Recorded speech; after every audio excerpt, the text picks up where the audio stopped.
KXXX, Donaldsonville, and WDGL HD2, Baton Rouge. This hour brought to you by Spencer Callahan Injury Lawyers, LA 21-12681. Offices in Baton Rouge. Now, The Hunt Palmer Show. Waiting to rise again. You're listening to The Hunt Palmer Show. Brought to you by Quirks, Cajun fried fish and shrimp on 104.5 ESPN Baton Rouge. This is the moment you've all been waiting for. Locking down the middle of the day. Live from the Mercedes-Benz of Baton Rouge studio. This is Hunt Palmer.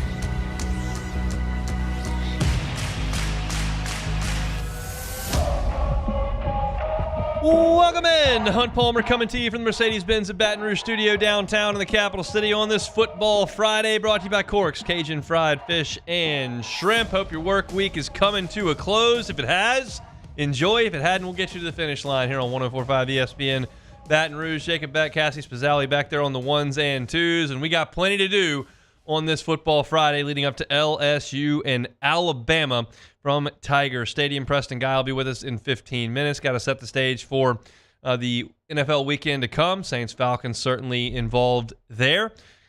SEC picks against the spread last week was atrocious. Just an awful performance. Got to own it. Got to get in there, watch the tape. Got to figure out what went wrong. Got to make the corrections. And that's what we'll do top of hour number 2. We got to take it or leave it. And of course, my final pick for Saints-Falcons, my final pick for LSU and Alabama. So lock us in the next 2 hours. We are off and running. Let's do it the same way we do it each and every day. It's the Genesis Opening Drive. It's time for Hunt's Opening Drive, presented by Genesis of Baton Rouge. Look, y'all, I'm fired up. This is oftentimes my favorite day of the year.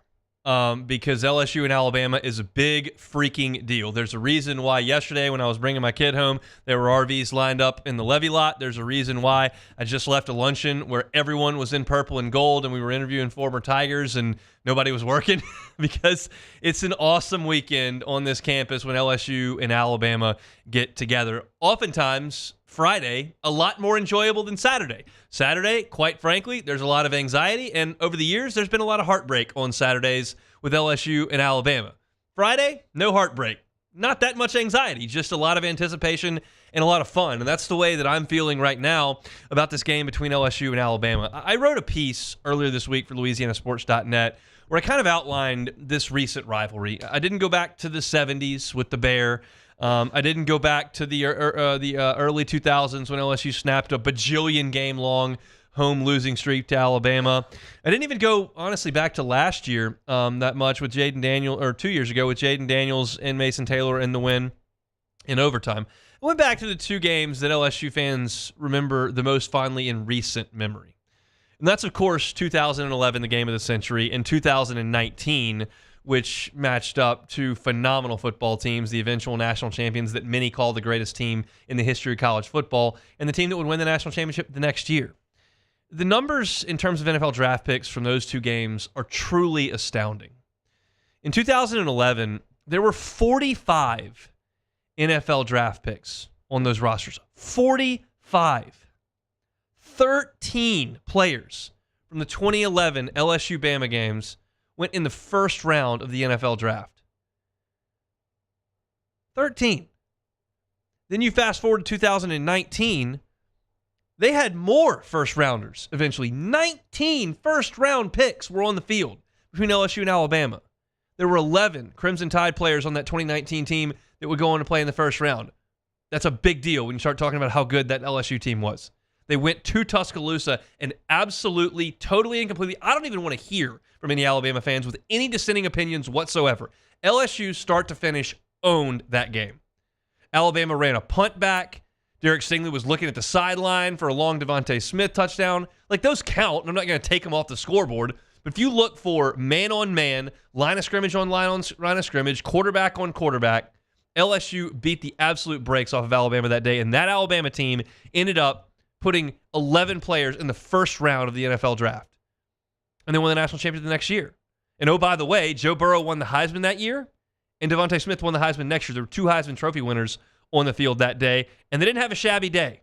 5 touchdowns and 670 yards, those two combined for. And you watch this game year after year after year with NFL players littered all over the field, national championship implications in the air, two of the most iconic brands and uniforms and stadiums in the sport. It was an epic decade and a half. Now, it was one-sided, and I'm pointing out the two wins. There was a lot more heartbreak. We can talk about 2012. We can talk about that matchup when Leonard Fournette went in there riding high in 2015 and got shut down, and Derrick Henry stole the Heisman from him. You can talk about basically almost a decade from the 2012 January game through 2018 where LSU didn't win a game. But that doesn't mean that it wasn't one of the spectacles of the sport. How often does game day show up here? A lot. Where do these two teams always put their bye weeks? Right in front of it. CBS was flexing one game a year into prime time. This one, almost every year. And while you would still look at an Alabama fan and say, who's your most hated rival? And probably 7 of them would say Auburn and 3 would say Tennessee. And I don't think any of them would say LSU. But that doesn't take away from how great this rivalry has been in the landscape of college football, really since 2007. And tomorrow we'll go inside Tiger Stadium and Nick Saban's not going to be there. And those first-round draft picks that I rattled off are not going to be matched. And quite honestly, I don't think either one of these teams is winning the national championship. I do think one of these teams is going to have a chance to play for it. And that is a big freaking deal. This is a big game for both of these teams. Kalen DeBoer losing 3 games on November the 9th in Tuscaloosa is a disaster. Brian Kelly falling for the 3rd time this year in year 3 is short of where many people thought this program would be when he took over, even in the disrepair the program was in. Somebody is walking out of that stadium feeling like, we got a chance. We're in this thing. We're playing better. Somebody's walking out going, this is not going to be a fun last month. Our goals are out the window. My fan base is not going to be very happy about that. Like, those stakes are huge. And I gave a similar conversation entering the USC game. I gave a similar conversation entering the Ole Miss game. And I gave a similar conversation entering Texas A&M. But you realize that now with those games in the rearview mirror and with those understanding what those results actually meant, tomorrow is bigger than those games because of how those games went. Yeah, if LSU takes care of their business against USC and takes care of their business against A&M, this game's still massive, but it's not as big because you have wiggle room. You don't. Yeah, you did. You did great against Ole Miss. That was a huge game, incredible environment, but it just meant you were still set up with a little wiggle room, and then you used all of it in College Station. This game is a big, big deal. I don't want to hear about the fact that there aren't as many first-rounders out there. I don't want to hear about the fact that Nick Saban's not out there. I don't want to hear about the fact that these teams both have 2 losses and neither is in the top 5, which, generally speaking, these teams, somebody, mostly Alabama, sometimes both, is in the top 5. Tomorrow is massive. And I will stand by this. I believe one of these two teams is going to make the playoff. And if you do, even if you don't win it, it feels like you've made progress. Kalen DeBoer, year 1. Brian Kelly, year 3. You sell those fan bases in the mental capacity they're in right now a national championship playoff berth, not in the game, but in the playoff. I think it's tolerable. I think some will be very encouraged. Keep in mind, there's a lot of trophies in the trophy cases between these two programs. And ultimately, not actually finishing the job feels a little bit empty. But I think progress can be acknowledged. And when you lose to Vanderbilt, ending things on a higher note than that, generally speaking, is a good news. And for LSU, yeah, I wish you wouldn't lose to USC. It looks like they stink. But you get to the playoff, there's something to that. Something to the old Skip Bertman. Like, you got to get there first before you go win it. Tony Vitello might tell you the same thing. Well, Jay Johnson didn't with his LSU team. He had been there previously. But I think this program getting that opportunity would be a very, very positive thing. And I'll be candid with you on this. Like I have said week after week, I'm going to choose to believe that LSU's got a chance to go to the playoff and play with Penn State and play with Miami and play with Texas or A&M, play with Clemson, play with whoever you want to talk about out of the Big 12, BYU. I think LSU can play with Indiana. I think LSU can play with those teams. I'm not telling you I think they'd beat them every time, but I'm willing to take that shot. And there are flaws on this team, and I wish they ran the ball better, and I wish the defense played better in the second half against USC and in the second half against A&M. And I realize, again, that they don't have 11 first-round picks on this roster right now. But I still think they got a fighting chance. But you've got to get through Alabama tomorrow. And if you don't, there's a lot of questions to be answered, and the air comes completely out of the balloon.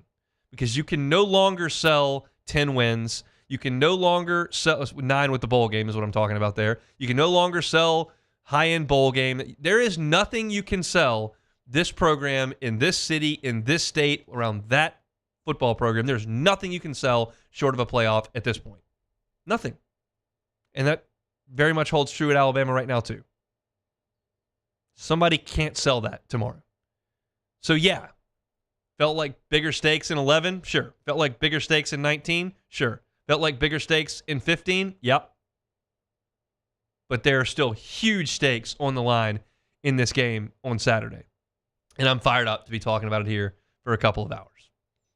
That's our opening drive presented by Genesis of Baton Rouge. Every car on the lot at Genesis of Baton Rouge is online at genesisofbatonrouge.com. Step aside, Preston Guy, TigerBait.com, continuing the discussion with LSU and Alabama. You're listening to a Friday edition of The Hunt Palmer Show.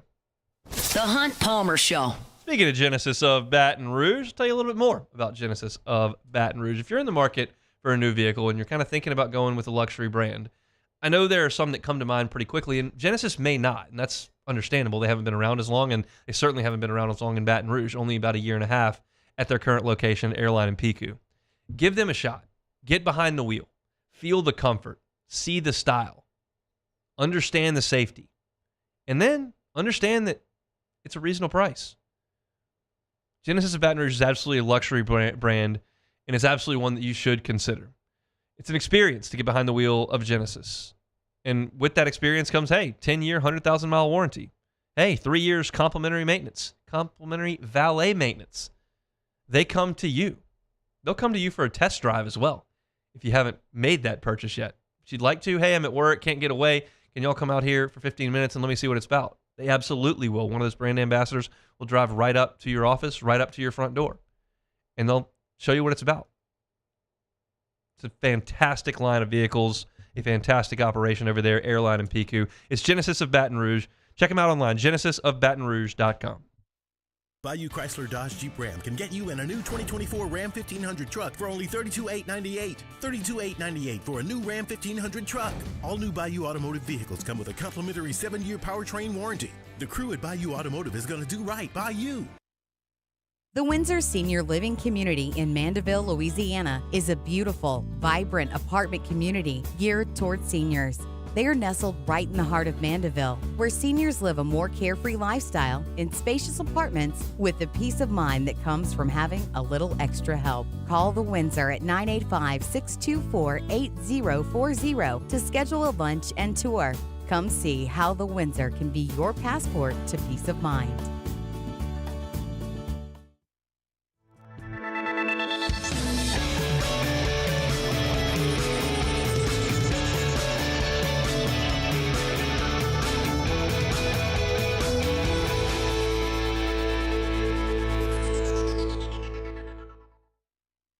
Electricity is all around us, and our families depend on it. Every day is sparked by the power of a cold drink or a warm meal, a movie night, and a comforting light at the end of a dark hallway. From sunrise to sunset, playtime to bedtime, our team is ready to take care of your electrical needs. Even in the case of an after-hours emergency, the light in your life shines brighter with Mr. Electric. Hey, it's Matt Moscona. For years, you've heard me tell you about Insurance Network of Louisiana, helping you find better coverage for less money. But it's not just for your home and auto. They also offer commercial property. So, retail stores, professional offices like doctors, dentists, attorneys, clothing boutiques. Insurance Network of Louisiana can find you better coverage for less money. They service the entire state of Louisiana, and they're local. So call today at 293-0450 or lainsurance.net.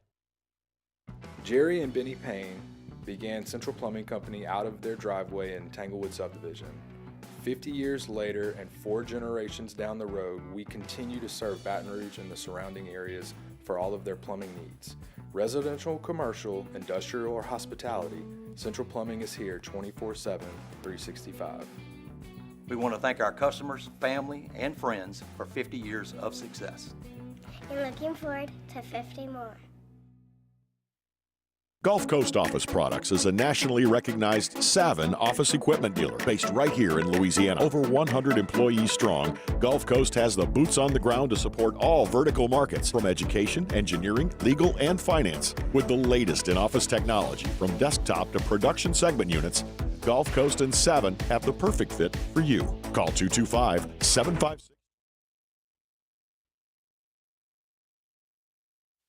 You're listening to The Hun Palmer Show, brought to you by Corks, Cajun fried fish and shrimp.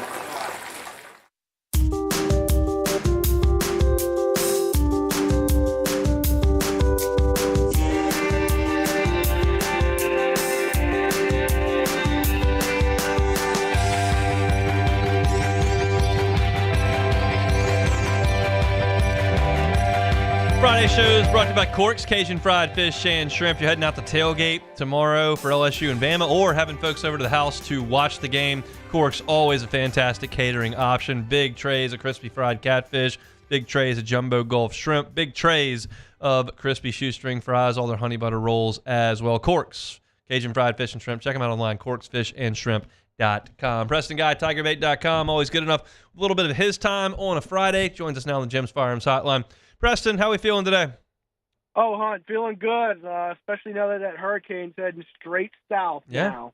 We like to hear that. That was a little bit of an issue. Maybe a touch of rain tomorrow, but shouldn't be a big weather event in Baton Rouge for LSU and Alabama. How do you feel about the stakes of this game with where the two programs are, where the head coaches are, where their records are, and kind of what you've seen from them this year? Well, state of the program, I do think LSU's doing fine under Brian Kelly. I mean, a lot of people like to act like, he's lost 1,000 games since he got here. And the truth is he's 26-9 as LSU's head coach and inherited a dumpster fire, and he overachieved his first couple of years here by relying on the transfer portal. And I think that, the program this year, they're going through a change in strategy where they were heavy on the transfer portal the first 2 years, and now they're going toward, okay, let's develop our high school talent. And you have to think about it in terms of him bringing his players in. He's only had 2 full recruiting classes to bring in, right? And we see what's going on in recruiting. So program-wise, I would say Alabama should be a lot more worried than LSU because Kalen DeBoer basically inherited, a Maserati from Nick Saban, an unprecedented streak of success and brand. And it's looked kind of shaky here recently. So in terms of where the programs are, I feel pretty good about LSU compared to Alabama right now. Where's LSU's biggest advantage on Saturday night?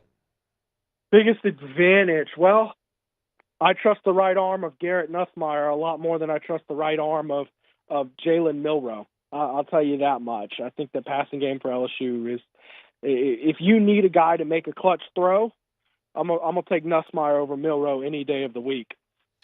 Are you more concerned with Jalen Milroe in the read option game with those two backs, or are you more concerned about Jalen Milroe off script, just doing his own thing?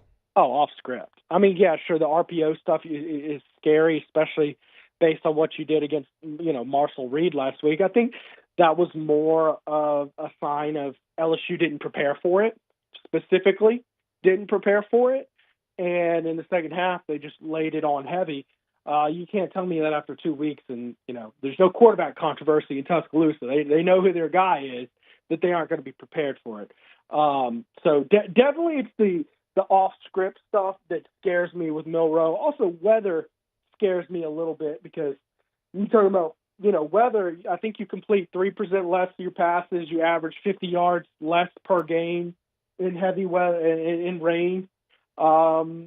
Running the ball in general is an advantage when you have weather like that. So you hope it's light rain, and you hope you don't have to win this game by running the ball a ton, because that's advantage Alabama in a big way. What do you do to combat Milroe off script? Well, yeah, I mean, I think last year the term du jour was get a spy, and I don't know if you need a truly designated spy. I don't even know who on this roster would be up for that challenge, save maybe Major Burns would probably be good, but his position doesn't really allow him to be a center fielder with that. But, I mean, it's really just disciplined football. Like hold your gaps, don't go too far upfield, don't, square up, have some outside contain. Like, it really comes down to more coaching of technique rather than coaching scheme. In terms of containing a guy like him. That's at least what I believe. My concern there is, and I agree with a lot of what you just said about your rushing and staying gap integrity and making sure that you don't get too far off the field and all that. But I do think that the strength of LSU's defense is that pass rush on the edges. It just annihilated Ole Miss. And if you slow that down, how much does that weaken your defense? I mean, a good bit, but it's more so a lot of guys like to go really fast upfield. They're like, okay, I beat the lineman, and they're not accounting for a quarterback stepping up in the pocket and that they lose the discipline. I don't necessarily think that it's about giving up on an aggressive rush. It's just once you've got to a point where you're even with the quarterback, squat down and square a shoulder into him, because you're probably not getting to him by playing Ole. That's more of a undisciplined in general football. I don't think that's a sign of over-aggression. I don't think you have to take your aggression off. I just think you need to come to a point and realize once you're far enough upfield, you've taken yourself out of the play completely, because you're not catching Jalen Milroe from behind. You just aren't. So don't play Ole. Get to where he's at, and if you haven't beat the lineman by then, square up or try to make a move inside. It's just that's one of those things on defensive line. Coaching just matters so much. And they've certainly got a good one in Bo Davis. When you talk about LSU offensively and you look at the Alabama front, how do they compare with Ole Miss and Texas A&M? Yeah, I mean, actually, if you look at the numbers, surprisingly, Alabama's behind them.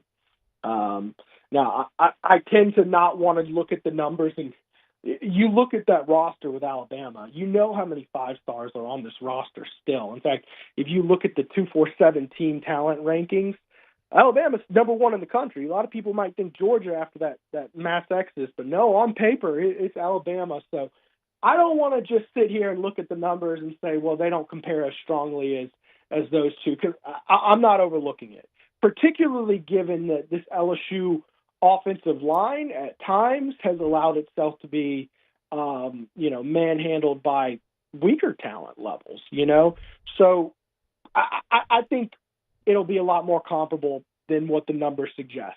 That's just my gut feeling. I realize there are so many variables that go into this question, but just work with me here. Assuming the game stays tight and nobody gets up or down by 20, which changes your play calling, how many times would you like Garrett Nussmeier to throw the ball in this game? 45. A lot. 45? Okay. A lot, yeah. I mean, obviously, and if scenarios play into that a ton, I mean, I'm assuming 45, it's a close game, and, you need to go to the end. I mean, in a perfect world, you're winning, and you keep his passes to 30, right? I don't necessarily believe in perfect worlds, especially in this LSU-Alabama series. So, if you're coming into a situation where you need to go win the game late, it's very easy that you could have, 20 passes or something like that in the fourth quarter, something like that to really hype up those numbers. But this LSU team is a passing offense. It just is. Look, if for some reason you catch fire and Caden Durham's lighting it up, running the game, yeah, sure, run the ball 30-plus times, but I really do think this is going to be like a 65-35 pass run team. And that's okay, as long as you don't get too out of whack like they did in the second half against Texas A&M. I was told that Caden Durham is doing much better after 2 weeks off, Sure. and so it feels like he's going to be closer to 100% than he has been. How would you handle the running back rotation? Yeah, I mean, I would go Caden Durham until he's tired. Basically, I think that a healthy Caden Durham has been head and shoulders above the other guys this year. And then, when he's tired, when he's running at 85% speed or whatever, is a step back, let's get Josh Williams in there. You know what I mean? And I would go heavy-handed with those. Of course, Frank will probably, go deeper than that. But I personally don't think if you're not going to run the ball 30-plus times a game, I don't know that there's really a big reason to rotate in 4 and 5 running backs.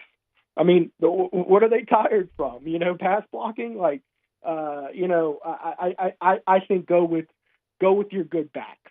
Use them situationally well and use those two with a heavy hand. That's my thoughts, but, Frank makes a lot more money than me to make that decision. 3 missed field goals in the game against Texas A&M, 2 that were kicked, 1 that was snapped off the face mask of the holder. Are you concerned about the field goal kicking operation? Well, I would be if that was our sample size, right? But the fact of the matter is, Slade Roy, been here a while.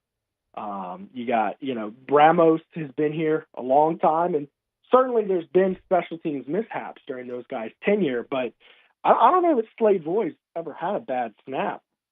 Maybe 1 or 2 others, but there's a consistent, body of work that these guys are going to get it right. And Ramos he's nothing super special with his leg, particularly leg strength. I don't know that he's made a 50-plus yarder, but, inside 50, guy's been about an 80% kicker, and sometimes that 20% you miss, sometimes they're going to line up back-to-back. And then it was just the second half where everything unraveled for LSU.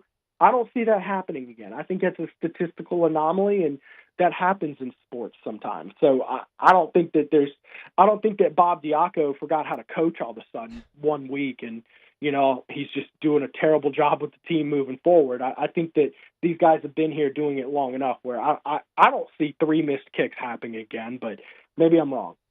Think LSU wins on Saturday night? Hunt, it's one of those things looking at these teams. I don't trust Alabama to win this game, and I don't trust LSU to win this game. I really don't.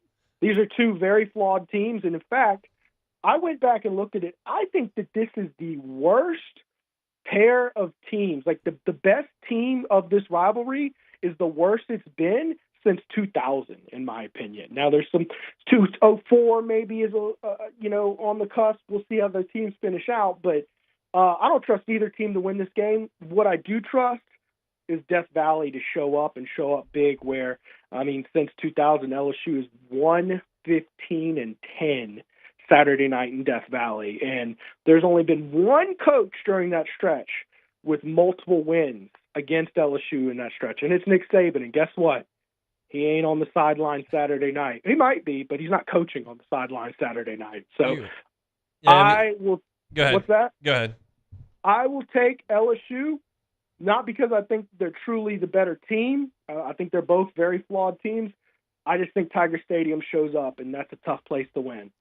You mentioned the worst combination of the 2 teams since 2000. There's a common thread in both of those programs since 2000 as well. Nick Saban coached LSU the first part, and then they had those guys run out, and then he coached the Alabama team the rest of the way. So it's certainly a common thread that weaves between them, and he's not there anymore. So we'll see how things shake out tomorrow. Preston, enjoy the day.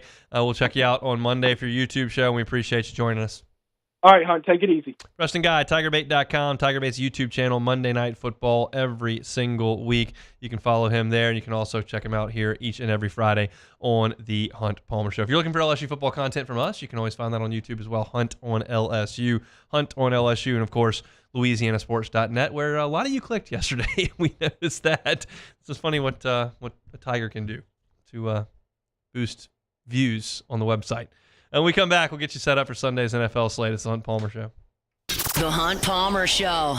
One Bath and Closets. OneBathAndClosets.com is the website. David Duvall and his team, 30 years redesigning and remodeling bathrooms and closets. Safety's a big deal in the bathroom. It can be a hazardous place, especially for those that are getting up in age. If that's you or it's somebody in your life that wants to stay at home but may encounter some hazards in the bathroom, do what you can about it. Try to mitigate that a little bit. They can do non-slip floors. They can do walk-in tubs that make things a little bit more convenient and safer. They can put benches in your shower as well. These are the kind of things David Duvall and his team do all the time, and they are happy to help you make that bathroom a safer place for the loved one in your life.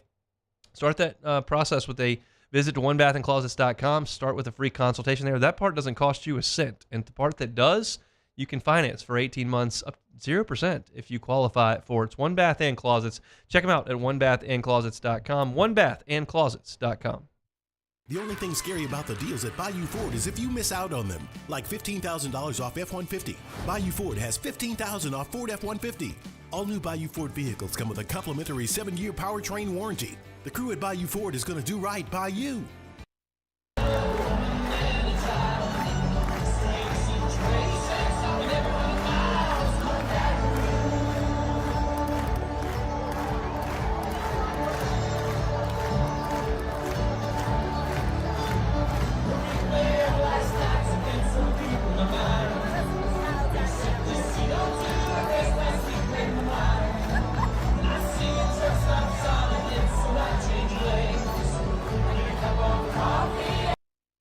Breck teamed up to reimagine your parks, and you imagined big.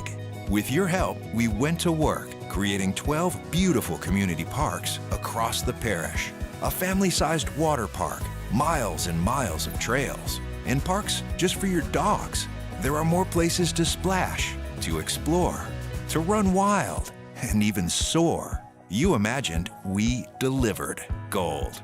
Breck, your #1 park system in the nation.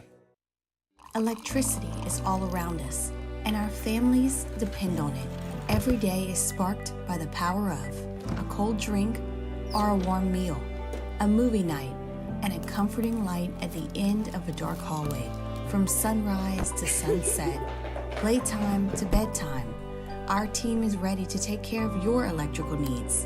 Even in the case of an after-hours emergency, the light in your life shines brighter with Mr. Electric. Hey, it's Matt Moscona. For years, you've heard me tell you about Insurance Network of Louisiana, helping you find better coverage for less money. But it's not just for your home and auto. They also offer commercial property. So, retail stores, professional offices like doctors, dentists, attorneys, clothing boutiques. Insurance Network of Louisiana can find you better coverage for less money. They service the entire state of Louisiana, and they're local. So call today at 293-0450 or lainsurance.net. Jerry and Benny Payne began Central Plumbing Company out of their driveway in Tanglewood subdivision. 50 years later and 4 generations down the road, we continue to serve Baton Rouge and the surrounding areas for all of their plumbing needs. Residential, commercial, industrial, or hospitality, Central Plumbing is here 24/7, 365. We want to thank our customers, family, and friends for 50 years of success. And looking forward to 50 more.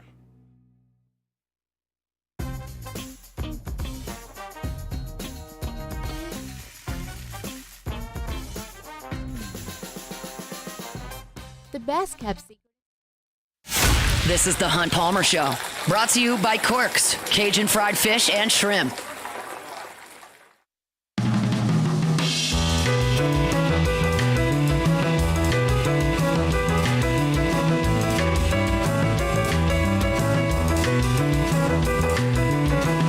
I'm looking up at our screen here that's on the SEC Network in studio, and Peter Burns and Chris Doring from SEC This Morning are up there, and they got Hester. Hester, 2 things. One, the superimposed background behind him is all Mike Allstott pictures, which is pretty classic. And his caption is not like 07 national champion or 104.5 ESPN host or Sirius XM. No, it's flag football head coach legend, Jacob Hester, which is probably true because when you consider that he's got 4 boys and he's probably coached all of them, that's a lot of games over the course of the last, 16 years or so. I mean, Jack's not that old, but he's been playing for 12 years probably. So you're talking about 12 years of consistent multiple flag football games a week. That's racking up a lot of wins, maybe a lot of losses as well. But he's a legend, as it says there on SEC This Morning. Gonna hear some sound from Garrett Nussmeier and Brian Kelly that was pretty fascinating about Garrett Nussmeier's childhood in Tiger Stadium, which did not involve a lot of purple and gold. We'll talk about that to close out hour number 1 here. But let's get you set up for Sunday in the National Football League. Oh, shoot, he says. Guess you don't have the bed ready to go? You just let me know when it's ready to rock, and then we'll redo that part. There it is. All right, we start in Tier 4, which is the bad football, and there are a couple of really bad football games. The Giants are at the Panthers, kind of. They're actually playing the Panthers in Munich. The Giants have lost 4 straight games, which is not good, and they're favored over the Panthers, who are also, you guessed it, not good. However, I have found a silver lining here. I think the European fans are really going to like this game because nobody's going to score, and that's just like soccer where no one ever scores. So they'll be very comfortable watching the Giants and the Panthers. Enjoy that, Munich. The Patriots are at the Bears. This game also stinks. It is Drake May against Caleb Williams. The Patriots have not gained 300 yards in any of their last 7 games. Just for perspective, Tom Brady threw for 300 yards 113 times in his career. So they probably miss him a little bit in New England. That is Tier 4. Tier 3, not great stuff here, but watchable. The Vikings are at the Jaguars. The Vikings lead the NFL with 13 interceptions this year. Trevor Lawrence hasn't played great, but he's also maybe not going to play with a shoulder injury. That means Mac Jones is coming in to face the secondary with the most picks in the NFL. Kind of like the Vikings to go on the road and win that game. The Titans are at the Chargers. The Titans are the league worst against the spread. They are 1-7 ATS this year. Will Levis coming back for them. They do have a good defense, though. They only allow 156 yards per game passing. We've seen Herbert kind of pick it up a little bit over the last couple of weeks. We'll see if he can do that at home against Tennessee. The Jets are at the Cardinals. The Cardinals are a sneaky 5-3. They've won 3 straight games. The Jets have one big issue on their defense. They allow the quarterback to run all over the place. They are the 5th most scramble yards against in the NFL. That's good news for Kyler Murray. That's it for Tier 3. Let's go up to the better football in the NFL, the best of the weekend. That is Tier 2, followed by Tier 1. In Tier 2, the Bills are at the Colts. The Colts are the 4th team in league history to have their first 9 games decided by 1 score. I found that interesting. Tough news for Buffalo. It sounds like Amari Cooper probably out. Keon Coleman may be out. That's tough for them from a wide receiver core, but Josh Allen's played at an MVP level. Think he'll be fine in Indianapolis. Broncos are at the Chiefs, a division game. Broncos are 0-3 against the spread against teams with winning records. They haven't done well there. Last year against Denver, Mahomes really struggled. He got sacked 5 times in 2 games. He was picked off 3 more times in those 2 games. And the Chiefs only scored 28 total. That's a good Denver defense. Don't know if they're going to go to Arrowhead and win, though. The Broncos, they got blown out last week. Yeah, they're still a pretty good defense, but I don't like them against the Chiefs, well, that's for sure. I think they are a solid defense, but at the same time, their schedule hasn't been exactly a murderer's row. They're bullies. That's for sure. 49ers are at the Bucs. Christian McCaffrey coming back in this game. The Tampa Bay Buccaneers have the 3rd highest blitz rate in the NFL. Brock Purdy is 32nd in the NFL against the blitz. I think they're going to turn up the heat in Tampa. 49ers just kind of limping along. Maybe McCaffrey gives them a shot in the old arm. This is probably a Tier 3 game, and I put it in Tier 2 because it's a great rivalry. The Eagles are at the Cowboys. How about this? Saquon Barkley against Dallas in his career. 0-10. Now, all that was in New York. The Cowboys are also 17-1 in home divisional games since 2018. They've won 10 of those in a row. Now it's time for Cooper Rush to come in. You would think, well, that's a disaster. Cooper Rush is 5-1 as Dak's backup. So all that kind of tends to lean towards the Cowboys. Give me the Eagles. I think they go to Dallas and win that game. Tier 1, best football of the weekend. There are 2 games in this category. The Steelers are at the Commanders. The Steelers are 8th in the NFL in rushing, and Washington's been bad against the run. However, Washington, behind Jaden Daniels, has not turned the ball over in 4 straight games. That's the longest streak in that franchise's history since they started keeping the stat in 1933. Jaden does a pretty good job of taking care of that football. We'll see if he can do it at home against Pittsburgh. It will be a big, big win for Washington. And then the last game, Tier 1, Lions and Texans from Houston. It's Sunday Night Football. Texans are 6-3 overall, but they're 1-2 against teams that have a winning record. This is kind of a prove-me spot at home for Houston. The Texans have been outscored 75-52 in those 3 games against the winning teams. The Lions lead the league in points per game and point differential. I think they're the best team in the National Football League at this point. That'll be a good one on Sunday night. C.J. Stroud against Jared Goff and the Lions. That's it for our look through the National Football League. I'm excited for Steelers and Commanders there, Beck. I think that's a big spot for Jaden and company. I was waiting for the music, Dan. There it was is. Perfect timing. Perfect timing. Yep, as usual. I agree with you. I'm interested in that Texans game. Like you said, that they've kind of struggled. They went over the Bills earlier in the season, but other than that, they've kind of struggled a little bit. They're also 1-2 in their last 3 games. I've got a point on Houston for Saints fans that want to hear me talk about Saints and Falcons. I will, but Hanny wrote a great column for LouisianaSports.net that is actually up right now. You can go check out. It's under the Saints. He looked at the rebuild that Houston underwent, and it started in a really bad spot with coaching turnover multiple consecutive years, ownership trying to figure things out, bad salary cap situation, bad quarterback situation that was a veteran, and they revamped the whole thing in 2 years. Now they've got a good team. They've got a good young coach. They've got draft picks to play with, a quarterback that's established, and they're significantly under the salary cap to go add to that. They've done an amazing job in Houston, and it came from a terrible situation. So if you'd like to kind of read about that, and he goes through all the steps: ownership, coaches, GMs, draft picks, who they traded, who they picked, what round, all this kind of stuff. It was really fascinating to go in and read, and it parallels with the Saints, who are now going to have to do all that, tear it down, get rid of bad contracts, move on from Derek Carr eventually whenever that happens, and then find your next quarterback. And Houston, it appears, in a really good spot right now. Doesn't mean they're going to play well against the Lions, but they're in a pretty good spot as an organization because they went and got Stingley. They went and got Will Anderson. They got Henry Toto. They drafted Nico Collins, and they picked up C.J. Stroud, and it was fortunate, but you need some fortune. You need the Panthers to screw up and take Bryce Young so you can take C.J. Stroud, and I thought it was an interesting read over there at LouisianaSports.net. Am I giving the Eagles and Cowboys too much credit in Tier 2 with Cooper Rush playing? Yeah, I think so, man. The Cowboys have been disastrous, even with Dak Prescott playing. Yes. So I wouldn't expect too much from Cooper Rush, but the Eagles they're 6-2, but they haven't looked super impressive in some of their games against better opponents. They got blown out by the Bucs. They lost a close one to the Falcons. I mean, they went to New Orleans. Yeah, they beat did. The Saints, they baby. did, and by a field goal. Although I did talk to a buddy of mine. He's actually married to one of my wife's really close friends, and we were chatting last Sunday. And he was at the Eagles game. He's a season ticket holder, diehard Saints fan. He went to all the COVID games. Like he's way in. And he was like, that Philly game felt like a primetime Breeze era game in terms of the environment. Like it was fired up in there. Yeah. At that point, everybody was fired up. Yeah, that's true.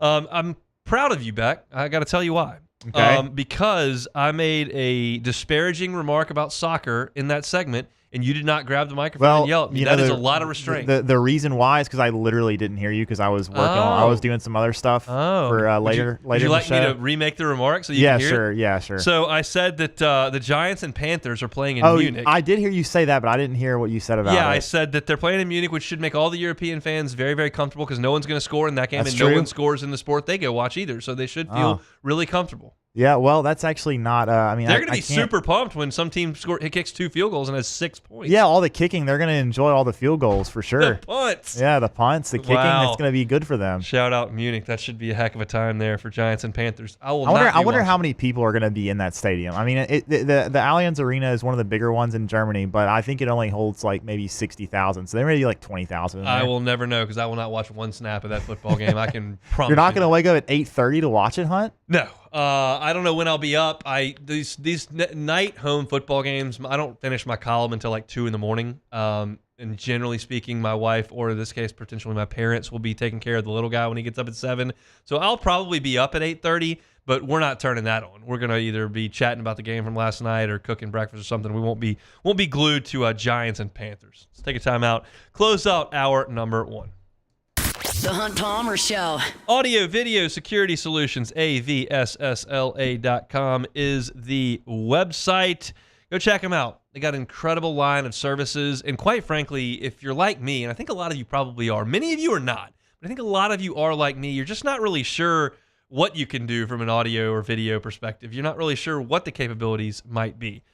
And that's where Audio Video Security Solutions comes in. They made it so easy for us. Mitchell Fisher and his team came to our house when we were moving in and said, okay, well, this is some of the things that we can do. And they kind of laid it out for us. And I was like, yeah, that sounds really good. I mean, can I figure all this out? And he's like, yeah. He's got this panel right outside right next to my back door where I can literally push one of the buttons on there and 104.5 ESPN Baton Rouge just pops on the outdoor speaker. That's pretty easy. I can handle that. I can work that. I also didn't know that capability existed. If you're looking for something like that, looking for them to mount your television, set up your surround sound, make your home entertainment system a better quality product, they can do it at Audio Video Security Solutions. Our Instagram feed is awesome, AVSS_BR, and always invite you to call Mitchell Fisher on his cell phone. He's the owner of the company. He'll take your call, 225-439-7920. Audio Video Security Solutions, online at avssla.com. Bayou Chrysler Dodge Jeep Ram can get you in a new 2024 Ram 1500 truck for only $32,898. $32,898 for a new Ram 1500 truck. All new Bayou Automotive vehicles come with a complimentary 7-year powertrain warranty. The crew at Bayou Automotive is going to do right by you. It's no secret. The best oysters in Baton Rouge are at Jolie Pearl Oyster Bar. Enjoy mouth-watering South Louisiana flavor and oysters from all over the country. And don't forget our nightly drink specials.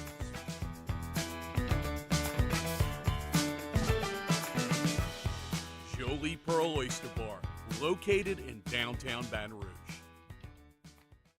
Gulf Coast Office Products is a nationally recognized Savin office equipment dealer based right here in Louisiana. Over 100 employees strong, Gulf Coast has the boots on the ground to support all vertical markets, from education, engineering, legal, and finance. With the latest in office technology, from desktop to production segment units, Gulf Coast and Savin have the perfect fit for you. Call 225-756-2644. That's 756-2644 for Gulf Coast Office Products. I've been doing business with Luba for 25 years. They're dependable, trustworthy. It's just the attention to detail with our clients. Our folks have years and years of experience. They're highly trained professionals, but many companies have that asset. What I'd like to think makes Luba a bit different is that we use those talents in a way that truly is dedicated to serving the needs of the folks who depend on us. Dylan Cruz here to tell you about Six Rings Baseball and Softball Camp. If you live on the North Shore and play ball, go to Six Rings Camps with former LSU assistant coach Dan Canaveri. His knowledge is second to none, and your child will improve and have fun doing it. Camps are held at Coquille Park and Six Rings Academy in Covington with 4 sessions over the summer. Full day and morning only sessions are available from ages 7 to 13. Go to sixringsbaseball.com or call 985-206-9096. Learn the game to love the game. Breck teamed up to reimagine your parks, and you imagined big. With your help, we went to work, creating 12 beautiful community parks across the parish. A family-sized water park, miles and miles of trails, and parks just for your dogs. There are more places to splash, to explore, to run wild, and even soar. You imagined, we delivered gold. Breck, your #1 park system in the nation. Electricity is all around us, and our families depend on it. Every day is sparked by the power of a cold drink or a warm meal.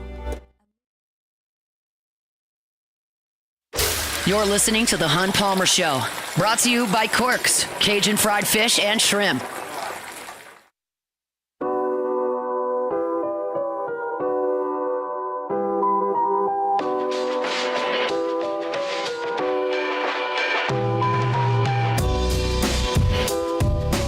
All right, wrapping up hour number 1 here, Football Friday edition of the Hunt Palmer Show, presented by Cork's Cajun Fried Fish and Shrimp. I got a story up this morning at LouisianaSports.net. Kind of details this interaction we had with Garrett Nussmeier earlier this week at player interviews that I got a kick out of.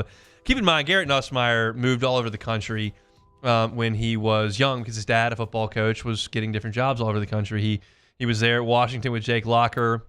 He was at Michigan State with Drew Stanton. He was in Tuscaloosa with A.J. McCarron. He was in Florida when Florida was coached by Jim McElwain. He moved all over the place, and he obviously pulled for whoever Dad was coaching. So he gave some stories about it early in his life, this first one when he was just 10 years old, about pulling against LSU in Tiger Stadium. And still to this day, while he is LSU's starting quarterback, been on campus for 4 years, refers to the other team as we. This is Garrett Nussmeier talking about the devastating 2012 LSU loss to Alabama, where he was in the stadium pulling for the Tide. I mean, obviously, yeah, I've told many people before I have some really good Alabama memories. I was there when we won the national championship in 2012. I got to be on the field, confetti falling, holding the trophy, with my family. That was a pretty cool moment for me, and the national championship parade and things like that. There was definitely some core moments for me growing up watching A.J. McCarron. That was one of my favorite players of all time, and just watching him, I idolized him at a young age, and I'd always idolized my dad's quarterbacks. When we were at Washington, Jake Locker, and in Michigan State, it was Drew Stanton, and Alabama, it was AJ, and there's other guys, throughout his career that I always idolized. And in Death Valley, I can remember a time, I can't remember what year it was. I think it was the national championship year. I remember we were down late in the game. We were up big in the first half. I can remember LSU started coming back in the second half. It's weird talking about this because now I'm talking like I'm on the Alabama side, which I hate. But I can remember, LSU came back and we had the ball. One of the last plays of the game, we ran a little slip screen to TJ Yeldon. Yeah, took it 45 yards for a touchdown. I remember going crazy, taking off my hat, jumping around, and it was a pretty cool moment. Death Valley, obviously, it was one of my first experiences, realizing how loud it was. And so that was definitely a cool one for me. Now I've seen both sides of this rivalry. Obviously, I'm very thankful that I'm on the right side now. Thankfully, he's on the right side now, but it's still got to sting a little bit to hear your starting quarterback call Alabama we, and how he was going nuts when TJ yelled. That was one of the worst moments of my Tiger Stadium life when I was down there on the field for that game. But that actually wasn't the only game he talked about. His dad was at Florida in 2016. You remember the Hurricane Matthew game that got postponed back to the second to last week of the season, and Florida came in here and beat LSU, and Nussmeier, who was 4 years older at that time, 14 years old, talked about his memory of that one. Even as a 12-year-old, I knew, we were playing LSU was a big deal. And so I definitely, I could say when I was at the University of Florida, there I was 9th grade, 8th grade year, I can remember coming here to the Swamp, and, I understood kind of more at that time, and I remember we were playing for really, if we won the game, we won the East. If we lost, we didn't make it, and I can remember Darius Geis stuffed at the 1-yard line to win the game, and that was a pretty cool moment for me and my family as well. That's one that I remember the implications. So he's a little bit older then. But again, I'm sitting here listening to him say this, and I was like, God, that sucked too. And you were so happy. This is terrible. But, y'all remember the drama around that game with the Hurricane and with Jim McElwain. And it was Ed Ogeron as the interim, and LSU had a chance to go to the Sugar Bowl. And you felt like that was O's kind of chance to stay on as the head coach potentially if he could have won that game. And then Darius went the wrong way and got stonewalled at the 1-yard line down there in the south end zone. And it didn't go LSU's way, and it was bizarre to hear Nussmeier use we when talking about it. And he clarified, it was like, it's so weird to hear me say that, it's Alabama. I hate that, but that was his life growing up. And he mentioned a few other things, but I thought this was a really funny back and forth as well, because Nussmeier said over the course of that one of the things that he remembers about Alabama is when he and his dad were on the field in Miami when Alabama won the national championship and all the confetti was falling and he got to hold the trophy and all that. And you got to keep in mind the head coach that they beat in that game was Brian Kelly at Notre Dame. And so Brian Kelly the next day on the SEC teleconference was asked, does Garrett ever bring up the fact that he beat you as a 10-year-old in the national championship game, the biggest game you've ever coached in? And this is what Brian Kelly had to say about that. Yeah, he's brought it up, and I told him to shut up and not to bring it up again, because the next time we're going to be on the field together, we're going to be holding it together. So we had a little bit of a laugh about it, and then he was good-natured about it, and he wants the same thing, right? He's looking forward to doing that here at LSU. I'm guessing that was you with the high-pitched chuckle there after you said that? I was recording the teleconference there on the old recording device, and I thought that was a funny answer, so I chuckled. But yeah, that's it's just so funny how football weaves itself like that. And Garrett had another anecdote. I didn't want to play the whole sound, but he talked about how his mom's family, which is very, very much rooted in Southwest Louisiana, very, very much pro LSU. When Doug Nussmeier would coach against LSU, they would want to come to the game, but they would all wear, black shirts. And then Garrett said that sometimes they would wear purple and gold. And his dad was on the other team, and he thought that was ridiculous because it was family, and he was a young guy. He didn't understand why his aunts and uncles were cheering against his dad. But it all works out, and now Garrett is in purple and gold, and we'll play Alabama tomorrow and kind of become full circle type of deal with a lot of stakes on the line. So I thought that was a pretty cool anecdote. I wrote about it on LouisianaSports.net if you want to read that story, but we also had the sound there as well. I thought it was a good story. And it's just an interesting how folks grow up. And so Garrett had his mom's side that was all LSU, and then his dad that was just a different hat to wear almost every year. And now his dad, of course, is in the NFL. And so it's all purple and gold in the Nussmeier clan these days. That'll do it for hour number 1 here on a Football Friday edition of the Hunt Palmer Show. If you missed any of it, catch it on demand. 1045ESPN.com's on demand tab, Apple Podcasts, Spotify, Google, wherever you find your sound, you can always find us. Just search Hunt Palmer Show. Like, subscribe, rate, and review. All our LSU football content is there at Hunt on LSU. All of our Saints content is there at Hunt on Saints. I appreciate you finding that and sharing it to your friends and family, so we can get our content in front of as many people as possible. We're going to step aside for SportsCenter. Still plenty to do in hour number 2. I've got to rebound. I've got to find a way, somehow, some way, to rebound from last week's atrocious SEC picks. We will do that. We will talk Saints and Falcons. We will play Take It or Leave It. My final pick for both South Louisiana football games coming up this weekend. Don't go anywhere. It's a Football Friday edition of the Hunt Palmer Show. The Hunt Palmer Show. Got to make LeBear's Baton Rouge your game day headquarters this season. They've got huge screens. They got fantastic food, great drink specials. No better place in Baton Rouge to watch the game than ESPN Bet there in LeBear's. In addition to that, I always tell you about the Cover 5 SEC contest. You're too late, probably, to make real hay in the season-long contest. Let's just be candid about that. But there are weekly prizes that can be won if you compete against me. You got to put the promo code in LABRSEC24. That's LABRSEC24 in that Cover 5 app, and you can compete against me. Pick 5 SEC games against the spread and see how you do. My last few weeks haven't been that great, but there's always another week, and there is this week. If you're not a member, you can get the Pin Play app today. LeBear's Baton Rouge is your live sports headquarters. You got to be 21 years or older. If you have a gambling problem, you got to call 1-800-589-9966 for help. Join us at Pro Dreams in Mandeville for our special event, A Day of Champions. Meet LSU National Championship winning head coaches Jay Johnson, Skip Burtman, and Paul Maneri. Don't miss your chance to purchase authentic sports memorabilia, autographed by the champions themselves. It's the perfect opportunity to celebrate LSU baseball and take home a piece of history. Visit pro-dreams.com to get your tickets. See you there. Jerry and Benny Payne began Central Plumbing Company out of their driveway in Tanglewood subdivision. 50 years later and 4 generations down the road, we continue to serve Baton Rouge and the surrounding areas for all of their plumbing needs. Residential, commercial, industrial, or hospitality, Central Plumbing is here 24/7, 365. We want to thank our customers, family, and friends for 50 years of success. And looking forward to 50 more. Gulf Coast Office Products is a nationally recognized Savin office equipment dealer based right here in Louisiana. Over 100 employees strong, Gulf Coast has the boots on the ground to support all vertical markets, from education, engineering, legal, and finance. With the latest in office technology, from desktop to production segment units, Gulf Coast and Savin have the perfect fit for you. Call 225-756-2644. That's 756-2644 for Gulf Coast Office Products. I've been doing business with Luba for 25 years. They're dependable, trustworthy. It's just the attention to detail with our clients. Our folks have years and years of experience. They're highly trained professionals, but many companies have that asset.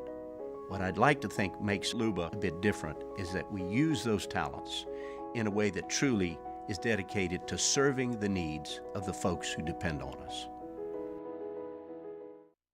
Dylan Cruz here to tell you about Six Rings Baseball and Softball Camp. If you live on the North Shore and play ball, go to Six Rings Camps with former LSU assistant coach Dan Canaveri. His knowledge is second to none, and your child will improve and have fun doing it. Camps were held at Coquille Park and Six Rings Academy in Covington with 4 sessions over the summer. Full day and morning only sessions are available from ages 7 to 13. Go to sixringsbaseball.com or call 985-206-9096.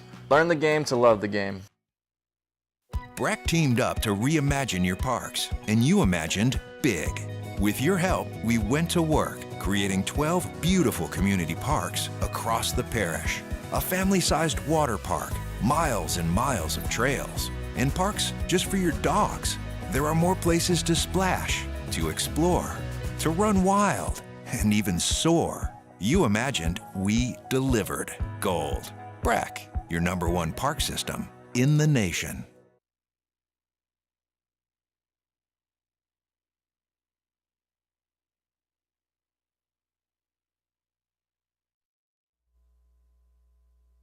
This is SportsCenter. I'm Doug Brown. Titans quarterback Will Levis will be back in the starting lineup for Sunday's game against the Chargers. Levis missed the last 3 games with a right shoulder sprain. Jaguars coach Doug Peterson says quarterback Trevor Lawrence is trending toward not playing Sunday against the Vikings with a left shoulder injury. If he is out, Mac Jones will start. College football tomorrow, 3rd-ranked Georgia at number 16 Ole Miss, 3:30 Eastern on ESPN Radio and ABC. ESPN's Heather Dinich. Well, it's certainly an elimination game for Ole Miss. That would be their 3rd loss, and the biggest problem for them is their wins have been against Furman, Middle Tennessee, Wake Forest, Georgia Southern. Nothing that's going to compensate for a 3rd loss. Heather Dinich, who also says a Georgia loss would probably leave the Bulldogs ranked behind the winner of tomorrow's LSU-Alabama game. From the NHL, Austin Matthews of the Maple Leafs will miss his 2nd game in a row tonight with an upper body injury. Toronto will host the Red Wings. Hey, it's your resident Super Bowl champ, Chris Candy, coming up Monday. A huge weekend in the NFL, plus elimination game between Bama and LSU. And I'll recap it all in my Upon Further Review at 7 a.m. Eastern. It's Unsportsmanlike, weekday mornings at 6, right here on ESPN Radio, ESPN2, and ESPNU. Now, The Hunt Palmer Show. Waiting to rise again. You're listening to The Hunt Palmer Show. Brought to you by Corks, Cajun Fried Fish and Shrimp on 104.5 ESPN Baton Rouge. This is the moment you've all been waiting for. Locking down the middle of the day. Live from the Mercedes-Benz of Baton Rouge studio. This is Hunt Palmer.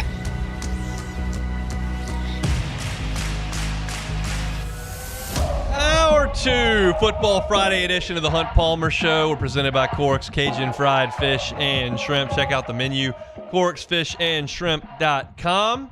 I want to take the opportunity to set you up for our broadcast schedule tomorrow, starting here under the Guarantee Media roof.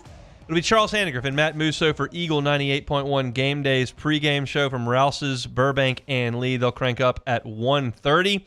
They'll go for 3 hours, and at 4:30 they'll hand things off to the LSU Sports Radio Network. That's where I come in. My guy Brandon Taylor and Marlon Favorite will be right between the ramps of the Assembly Center, getting you ready for LSU and Alabama from 4:30 until 6 o'clock. That's when we'll throw it to the broadcast team for the call. They'll have that 30 minutes after the game goes final. It'll be the Fighting Tiger postgame report on the LSU Sports Radio Network. Me, Marlon, and Brandon right back with you. And we'll be taking your questions and comments for an hour, 90 minutes after the game goes final, right here from the Mercedes-Benz of Baton Rouge studio. It is Richard Dixon and Charles Handegriff with Eagle 98.1 Game Day's post-game show, taking your phone calls for 2 hours on the post-game show after LSU and Bama go final. So starting at 1:30 all the way through into Sunday morning, we'll have you covered on LSU football here at Guarantee Media. All right, we got to talk about this, Beck. We were really cruising through 9 weeks. Yep. 41-35 was the mark. That is 6 games clear of 500. That's a remarkable mark. It was very good. And we were white hot. I mean, there's no two ways about it. After not a great start. Yeah, I mean, a scuffling start, but you start in week 6, you're talking about a record of 17-6-1, which is sparkling. Very and then we ran off the train tracks last week. Yeah. Had one cover, and it was Mississippi State, who's just abysmal. Over and the Minutemen. They played UMass. So We had no pulse on the Southeastern Conference last week, got none of the conference games right, and that's a tough pill to swallow. But as I said at the top of the show, like, you got to get in the film room, you got to correct your technique. Got to get better. You got to get better, and you got to come back out ready to play the next week. So I really don't see another option but just to strap it on and go right back at it. So let's crank it up.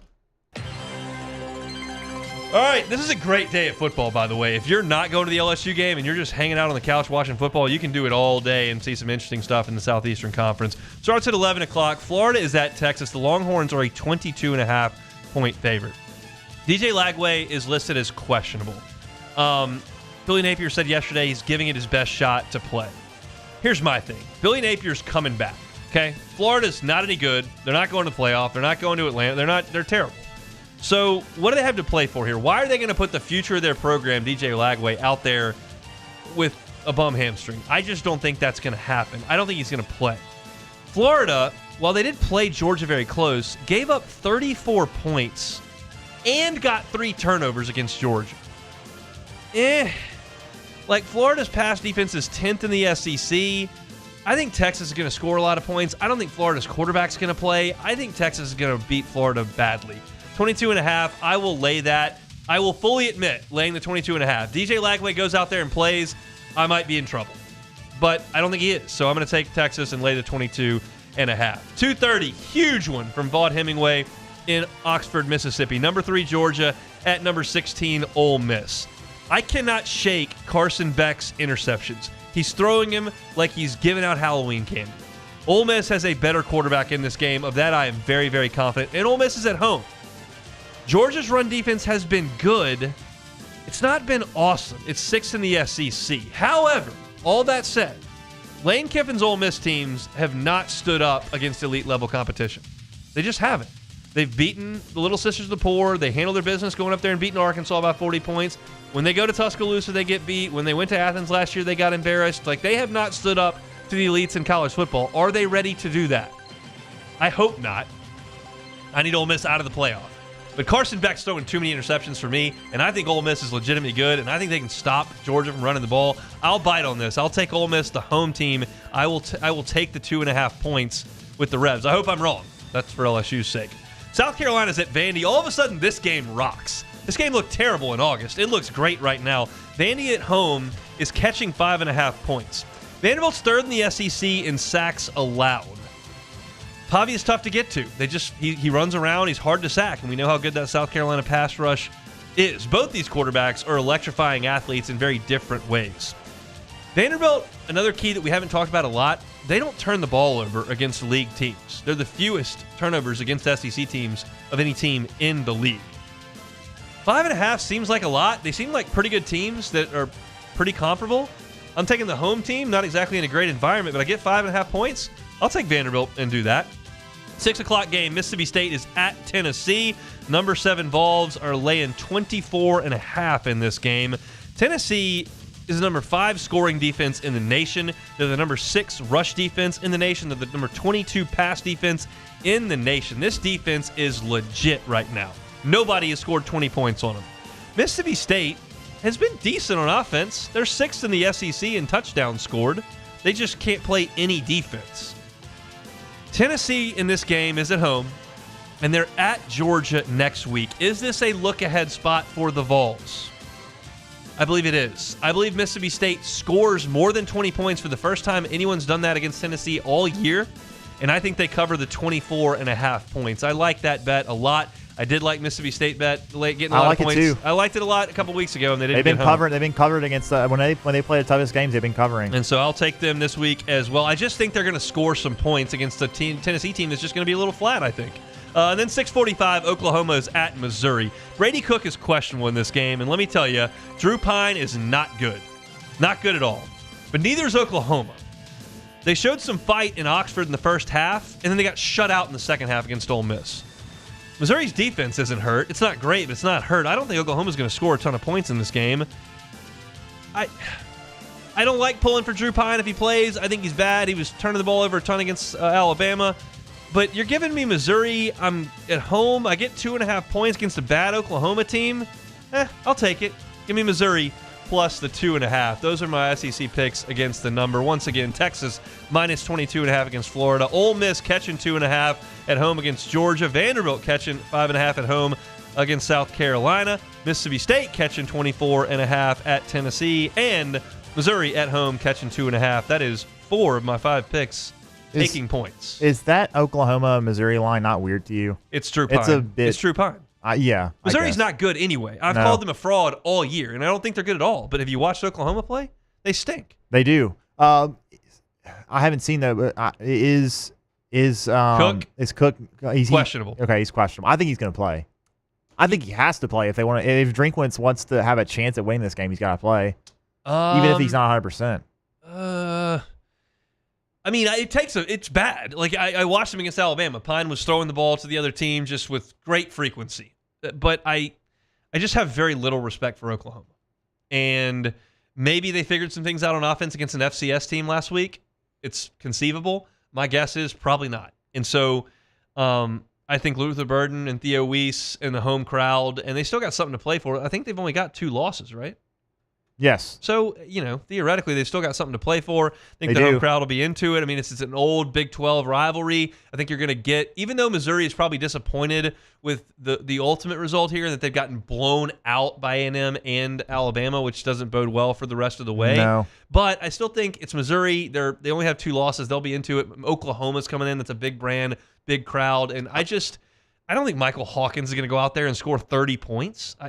The thing is, though, is Missouri does only have 2 losses, but I think they're probably out of. But because even if they win out, that. No, they don't. But even if they win out, they're not making the SEC championship game, and they don't have a good win to stand on. Correct, but you never know. With 2 losses, you feel like you can go get a puncher's chance. I'm not asking the crowd to respond to 2 losses the way Ohio State or Georgia does. Right. I'm asking them to respond to 2 losses as a Missouri fan would, which to me is a reasonable shot to play for something significant. So I probably took too many points there. No. See, Hunt, this is. I don't understand why you're saying that, because you remember what happened last week? Yeah, I do. I laid all the points. You laid all the points, and what happened? I got destroyed. Yes. But here's the deal. I also never consider what I have done to this point when I'm going through. I just pick them, and then I look back and I go, man, I laid a lot of points there. I mean, I guess that's probably a good practice for the most part. It generally has worked the last 2 years in those September games. Yeah. Because the line is like 40 or 31, and all the SEC teams score 60. Yes. But that's the thing about these conference games. It's like, how many times does Vegas have to see Mississippi State play a really good team, and they're giving them 28 points, and they always cover? But they got embarrassed by Arkansas. They did that, and that is the one stain on their record. But if you took them in the points in all those other big games, Texas, you won. Georgia, that you covered in all those, and then I took them against UMass, laying a bunch of points, and they won. Their offense is fine. Their defense, they just can't stop anyone. Stinks. And so if Tennessee turns around and hands it off a bajillion times, but the key there is, and this I actually didn't think about this, but now that I'm doing it in my head, if Tennessee does turn around and run it for like 7 yards that a carry, can be a problem. Well, it's a problem, but the clock runs. Yeah, that's true. I mean, so it could be good. Yeah. I'll take. That's a lot of points. I can lose by 24. But my bold prediction there is that Mississippi State will score 20. I'm counting on Tennessee not showing up to play. Yeah, which can happen. State has scored at least 20 plus points in all their conference games except for Texas. That's it. So they can score. They just can't stop anybody. But Tennessee has not really run up the score on anybody this year. Except NC State. Except for NC State. Yeah, that was tough. Yeah. All right, that's it for my SEC picks. We'll grade those out on Monday. Take it or leave us coming up in 15 minutes. And my final pick for LSU-Bama and the Saints and Falcons coming up as well. Don't go anywhere. It's a Football Friday edition of The Hunt Palmer Show. The Hunt Palmer Show. Boudreaux's Electrical Services. Neil and Melissa have been running things for 40 years. Saw Justin Boudreaux just about 2 hours ago. He was hanging out at Lod Cook. We were having a Football Friday luncheon over there, and he's fired up for LSU and Bama tomorrow.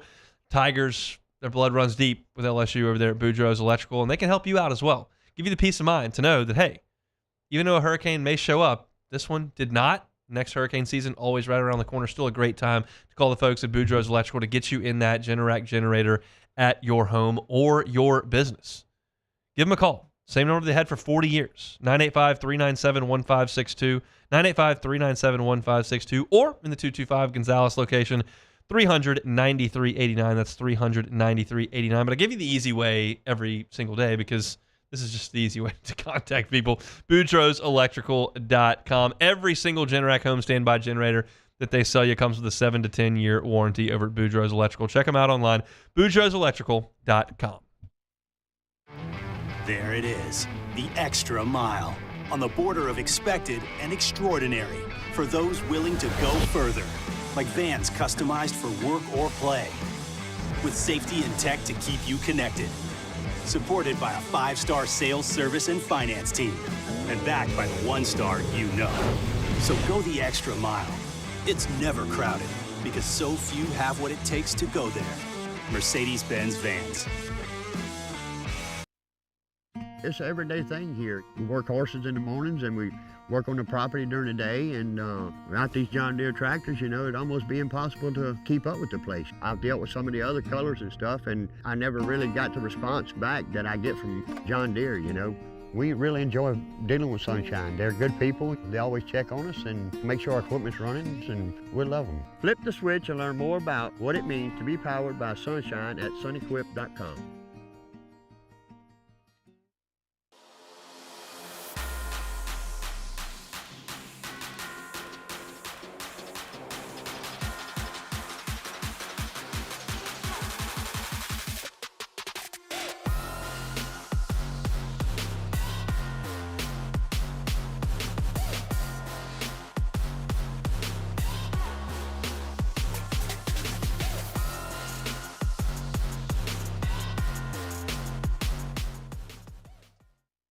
Electricity is all around us, and our families depend on it.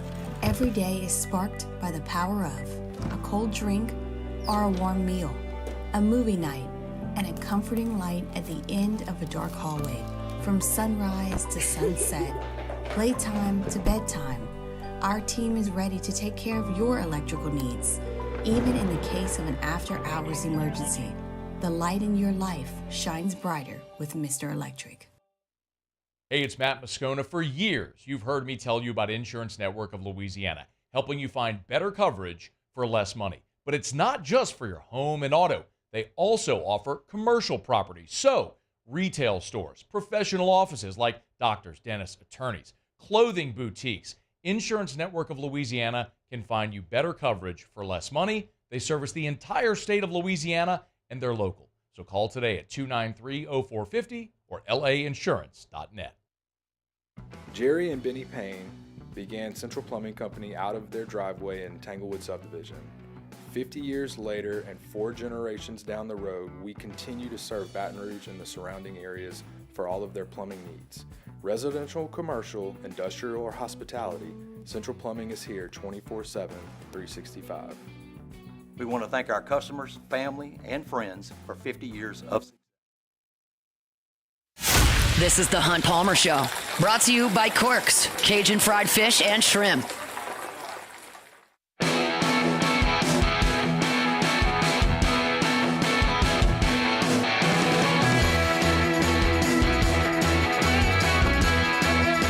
It's a little bit hard to believe that we sit here in early November and realizing where we were 2 weeks into the NFL season, we're having the discussions we are about the New Orleans Saints. I realize that losing 7 games in a row is feels like it goes on forever, and those 2 weeks to some may feel like forever ago. But I still very vividly, obviously, remember them and talking about them and feeling like maybe the Saints had a chance in the NFC in a conference that we didn't feel like was setting the world on fire. And now you realize that I'm going to have to discuss this Saints and Falcons game that comes up on Sunday in terms of like interim coaches dealing with their new responsibilities and defensive coaches dealing with new responsibilities and players that have been traded. It's a completely different conversation than the one that we figured we'd be having after 2 weeks. I watched the last 7 games, so I know the defense has been terrible. Like, I know. But it's still interesting to go back and think about where we were in week 2 and then listen to what I'm going to say just 7 weeks later. I don't know how the Saints are going to stop Atlanta. I really don't. Kirk Cousins from week 5 on, has the second most passing yards in the NFL. And the Saints have the 4th worst passing defense in the NFL, and that's with Marshawn Lattimore and Paulson Adebo. Now Lattimore plays for Washington. Adebo is in the training table with a broken leg, and you've now got to deal with potentially Kool-Aid McKinstry in or out. I don't know. You got Alontae Taylor moving out to a different position. And oh, by the way, the guy that's been developing them, and Dennis Allen's no longer there. And then Joe Woods got to call the plays. And your run defense sucks too.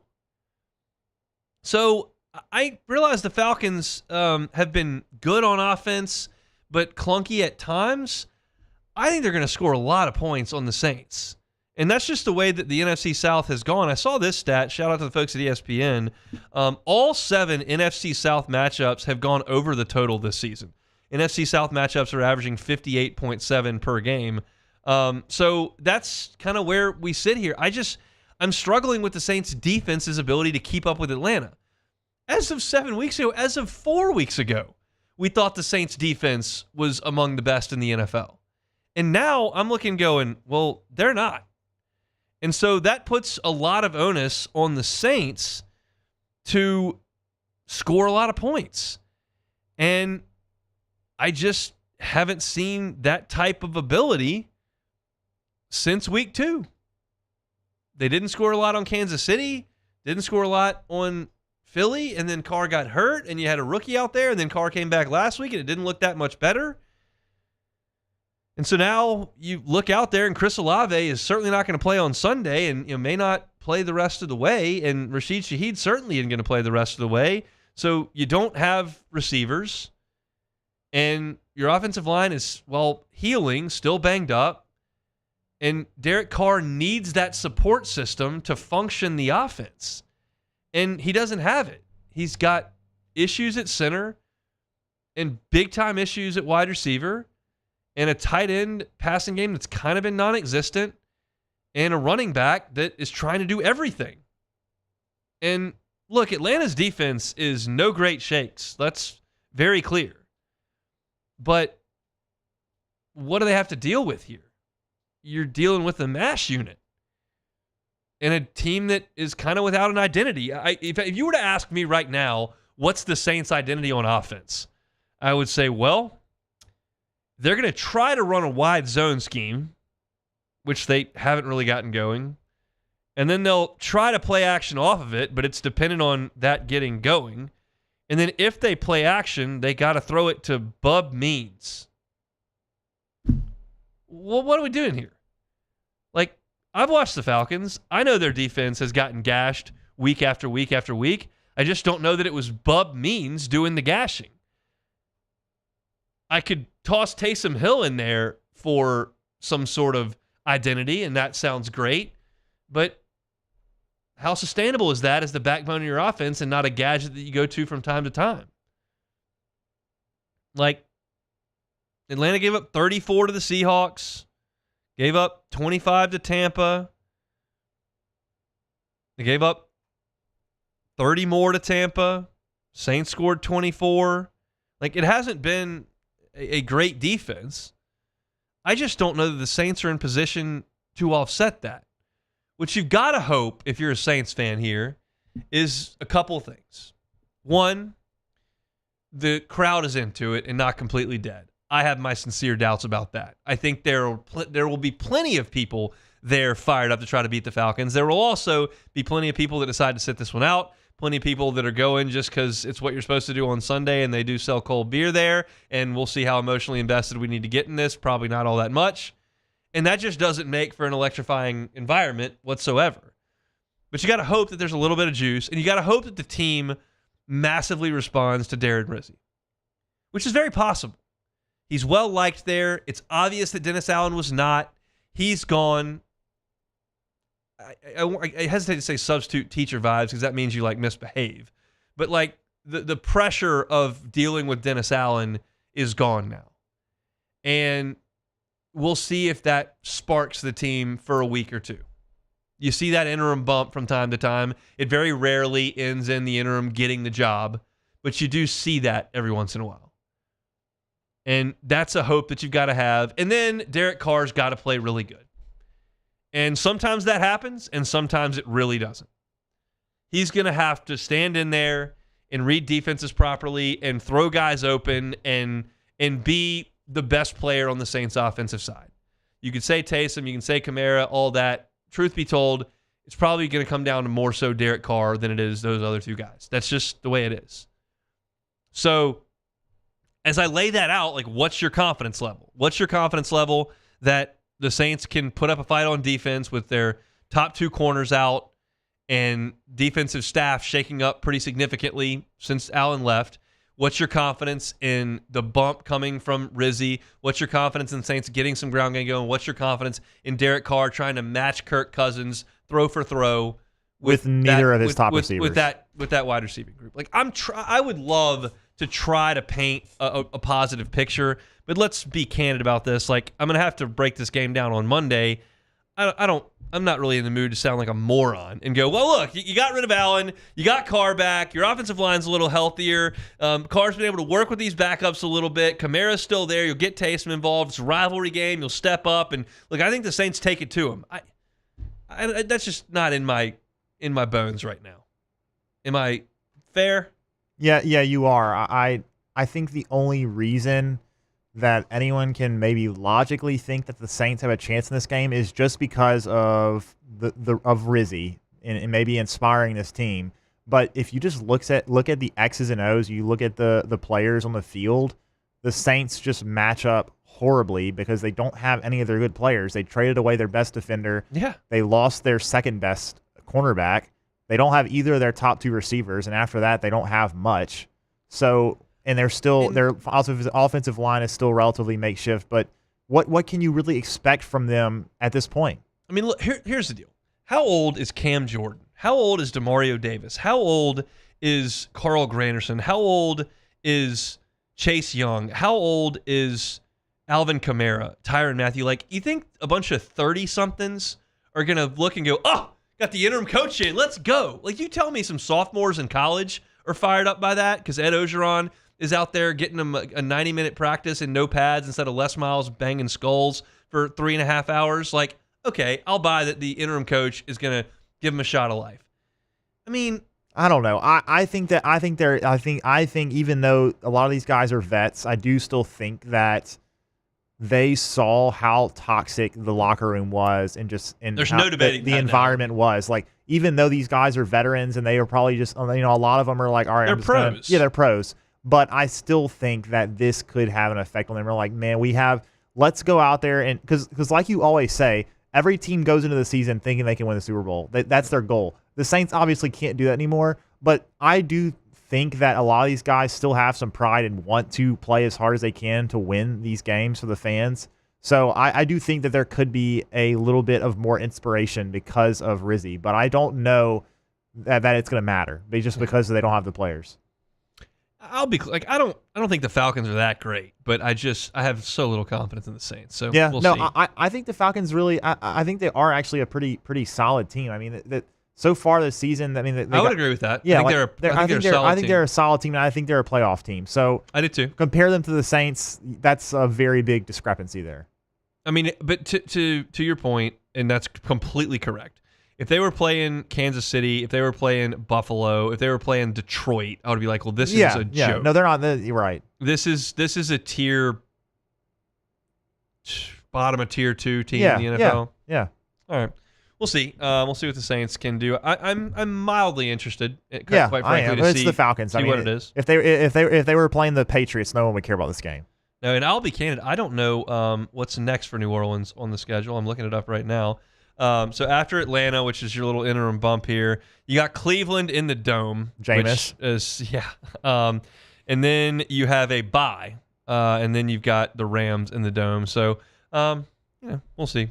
Saints and Falcons coming up on Sunday, noon on Fox from the Dome. All right, we'll come back, play a little take it or leave it. A lot of it centering around the rest of college football outside of the SEC. We still got to get my final pick for LSU and Bama, as well as the Saints and the Falcons. We'll do that to close out the show. You're listening to a Football Friday edition of The Hunt Palmer Show. The Hunt Palmer Show. Genesis of Baton Rouge, genesisofbatonrouge.com. How about safety? Safety, pretty important when you're looking at a vehicle. The entire line was given the IIHA top safety picks. Some were top safety picks plus. And every single model, from the entry level to the highest end Genesis, come with the same safety features. They don't skimp, to use that word, on anything. Every time you get behind the wheel of a Genesis, you can feel like you and your family are safe. And oh, by the way, while you're safe, you're going to be driving something that's stylish, that's sleek, that's comfortable. It's a luxury vehicle, the entire line. If you haven't given Genesis of Baton Rouge a shot, I just highly recommend you check it out online. If you're thinking, I don't want to go to a car dealership to go shopping for a car, you don't have to. Go to genesisbatonrouge.com, call them up, say, hey, I'd like to test drive one of your models. They'll be like, sure, we'll send a brand ambassador to you. And they'll go to your work, they'll go to your house, and you can drive around and see for yourself why Genesis is correct for you. A lot of you driving around right now listening to me are not in a Genesis because it's a fairly new line and it's a fairly new store. Put it on your list. Give them a shot. It's Genesis of Baton Rouge, genesisofbatonrouge.com. At Atmos Energy, our Smart Choice solutions help customers save energy and emissions with rebates up to $500 off high-efficiency natural gas appliances, smart thermostats, and weatherization upgrades. Together, we're fueling our energy future.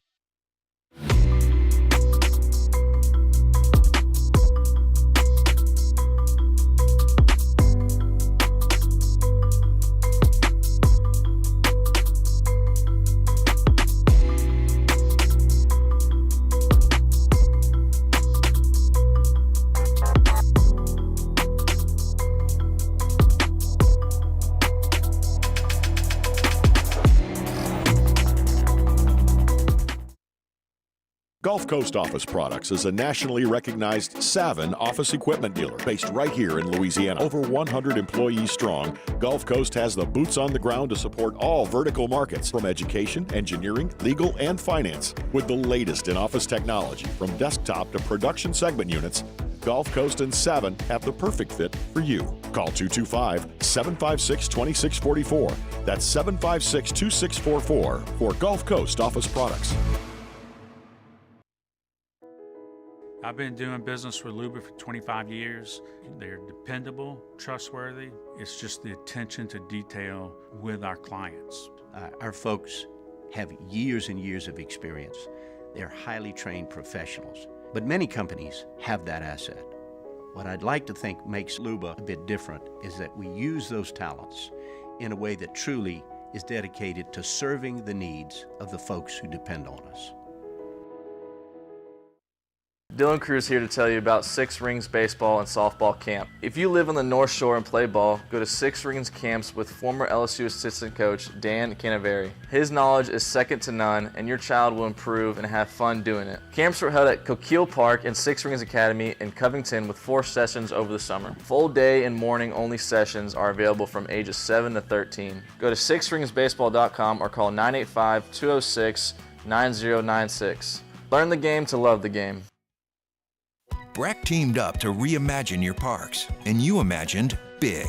With your help, we went to work, creating 12 beautiful community parks across the parish. A family-sized water park, miles and miles of trails, and parks just for your dogs. There are more places to splash, to explore, to run wild, and even soar. You imagined, we delivered. Gold. Breck, your #1 park system in the nation. At Relief Windows, we're more than windows. We're windows, doors, hardy plank, and vinyl siding. But our #1 product is always customer satisfaction. You're listening to The Hunt Palmer Show, brought to you by Corks, Cajun fried fish and shrimp.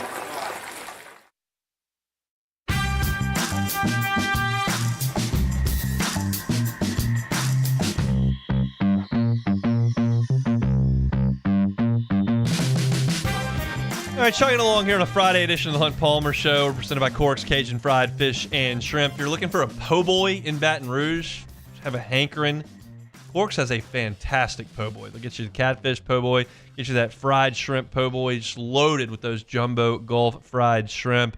Fantastic stuff over there. A guy, Glenn West, came up to me a couple months ago and was like, hey, man, I'm glad you turned me on that Cork's place. That place has got an awesome po' boy. And hey, Glenn's not some guy from like Minnesota or Wisconsin. It's a New Orleans guy. He knows a po' boy. Cork can hook you up with a fantastic po' boy. Highly recommend you go check them out. They are on Government between Foster and Jefferson. You can check them out online, corksfishandshrimp.com. I wrote a story on LouisianaSports.net. I believe it was on Monday, I think it was, that previewed College Game Day being here at LSU. And Beck, I'm pulling up this story right now, and you got to tell me how I did on my Game Day guest picker projections, because I gave you 1, 2, 3, 4, 5 potential Game Day guest pickers. You did? One of them was Jim Cantori. Yep. Thought the hurricane might be coming. It didn't come, so Nope. scratch that one. Yeah. That was not going to happen. So that one doesn't even count.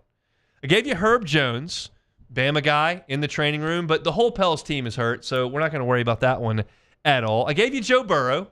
Yep. He and Jamar Chase were phenomenal last night. The rest of the Bengals' entire organization sucks. Those two guys are propping up the entire organization by themselves at this point. And he's not going to come down here for that one. But I had 2 other suggestions.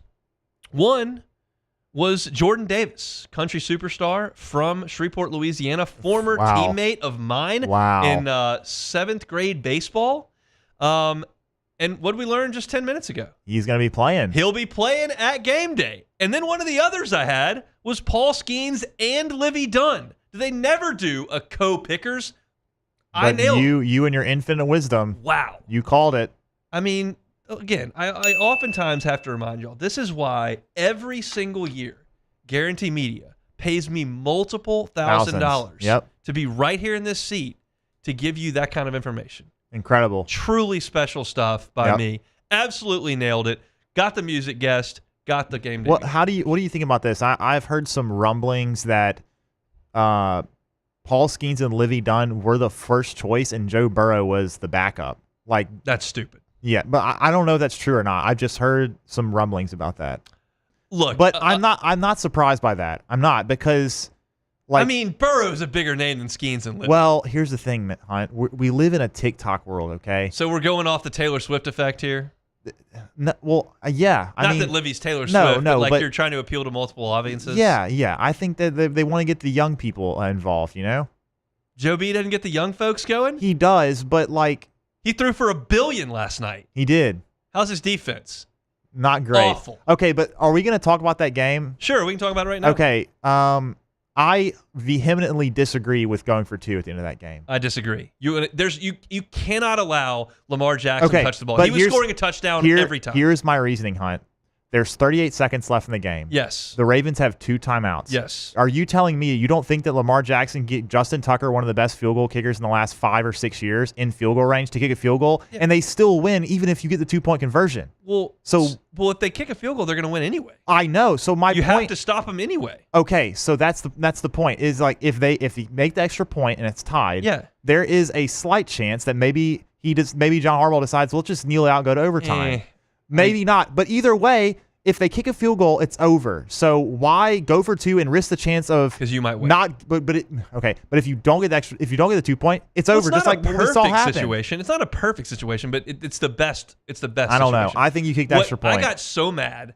The Bengals are up 21-7, and they have the ball, and this doofus running back can't hold on to it. Just don't fumble on the 25-yard line. Well, hold on to the ball. I don't care about that as so much as that 87-yard touchdown where the guy catches a crosser. They can't push anybody out of bounds. They can't push him out of bounds. Tackle. They can't push Lamar Jackson out of bounds. They had him 20 yards behind the line of scrimmage. He goes right in for a touchdown. It's Joe and Jamar doing everything for that entire organization. I've had it.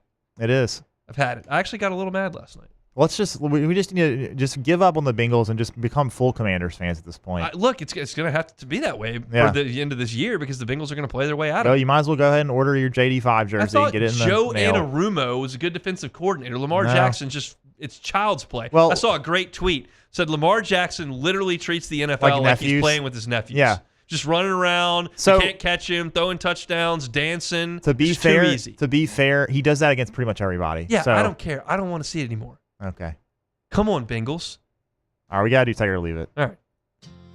That was very quiet. All right, first one here. Game day in the quad. Take it or leave it. I'll leave it. I think that if I was going on previous locations, I would say the Parade Ground 1 got the stadium's in the background and the clock tower's there. I think that's good. I think 2 might be the Walk-On's lawn. That's kind of a good shot as well. They did that one time. It's just kind of far away from campus. It is.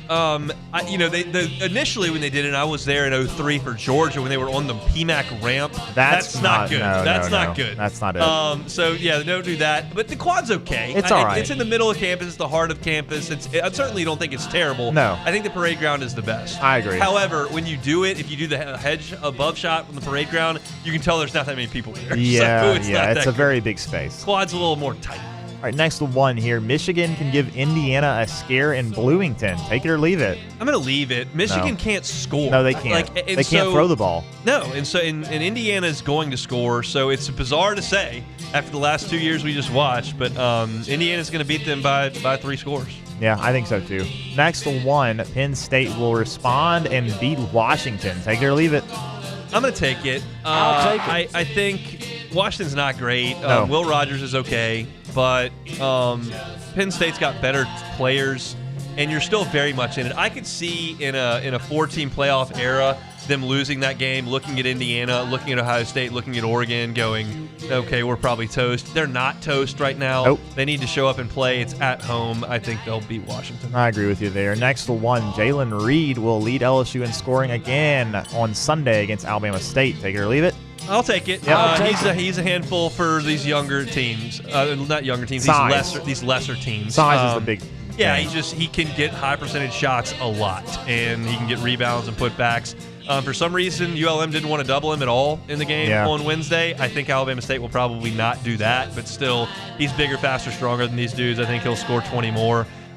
Certainly Cam Carter's a threat there, and I will suggest Jordan Sears, who sat out the whole first half on Wednesday with 2 fouls, is going to be in this mix big time moving forward. But I think Jalen Reed's the guy they want to feature on offense, and I think that he'll still lead them in scoring in the game on Sunday. I agree with you there as well. Next one, LSU will get a commitment from Chris Sinak Sunday. Take it or leave it. I will leave that, but if you're listening and you're coming down for a football game, you don't really care about basketball that much. Here's the thought. Chris Sinak is the best player that Matt McMahon has recruited toward LSU in his time. He has New Orleans ties. He grew up there, spending 1 year in boarding school, but he's a New Orleans kid. And he's a top 5-star. He's a top 15 player in the country, depending on where you look, a top 10 player in the country. He's visiting this weekend for LSU basketball. He's the only visitor they have. He's going to be at the football game, and then he'll be at the basketball game on Sunday at 4 o'clock. If you have a football ticket from Saturday, you get into Sunday's basketball game for free. They're just assuming that 103,000 aren't going to show up at the PMAC, so they're going to let you in for free with a ticket if you give them their ticket to the football game. If LSU can have a reasonable environment on Sunday, I think it will help them in pursuit of Chris Sinak. I don't think that's why he's coming to LSU, because the crowds aren't that great for basketball right now. It's a home team deal and a chance to change the culture. But this is a big, big, big deal for Matt McMahon. He's already got, in this class, committed 2 top 50 players. You add another top 10, you're talking about a top 5 signing class potentially for Matt McMahon, and Sinak would be the cherry on top. So I hope that some folks will come out and watch the basketball team play on Sunday. Chris Sinak will be there, and they got a game against Alabama State. So I don't think he's going to commit on Sunday. He's going to announce in December, I believe, but it's a big, big deal for LSU basketball. Oh, absolutely, man. I mean, if you get this guy, that just completely changes the view from the outside of LSU's basketball program, and that they were dead in the water after It's the shot of life that the Nas Reed, Darius Days, Emmitt Williams class gave you. If you can make that stand up, that's good. All right, last one here. Eli Manning is reportedly being offered membership at Augusta National. His brother Peyton is already in as a member. Hunt, you're just 2 Super Bowls away. Take it or leave it. I will take it. Here's the problem with that. Yeah. I'm 36. I turn 37 next in 2 months. So, my window of Super Bowl opportunity is closed. Okay, no, you're completely wrong, Hunt. Why can you not go be an offensive consultant for a team and get 2 Super Bowls? No, I think I got to play quarterback. Do you have to?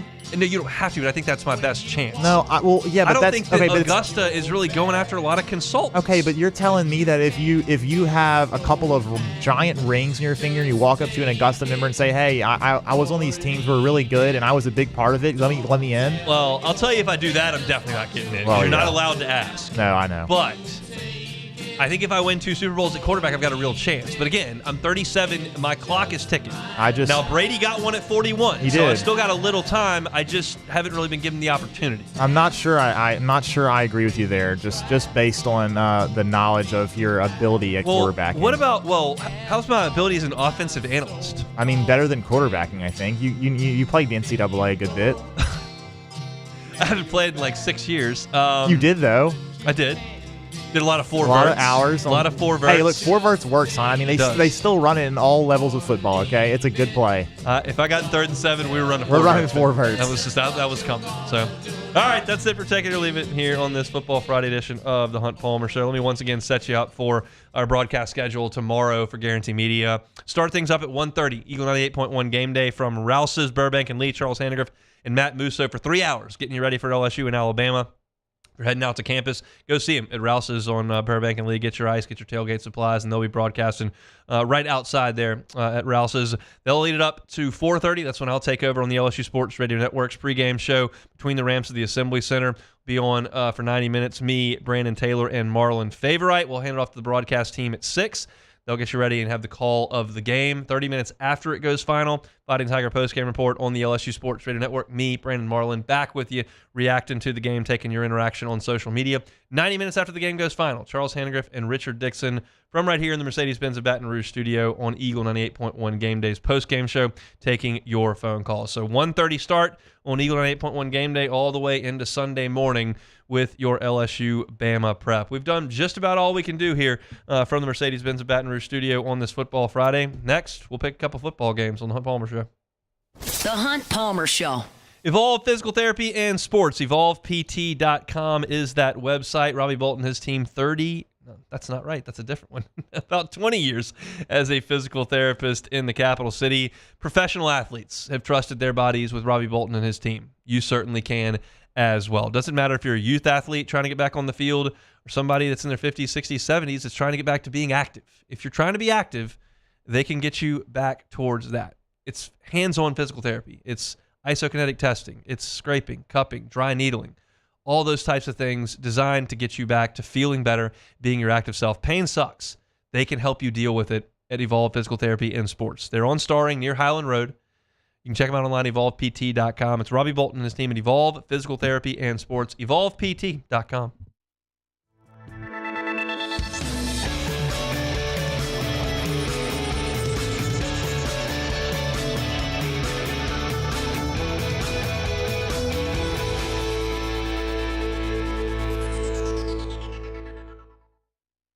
Looking for the ultimate game day experience? Come to the Queen Casino in Baton Rouge.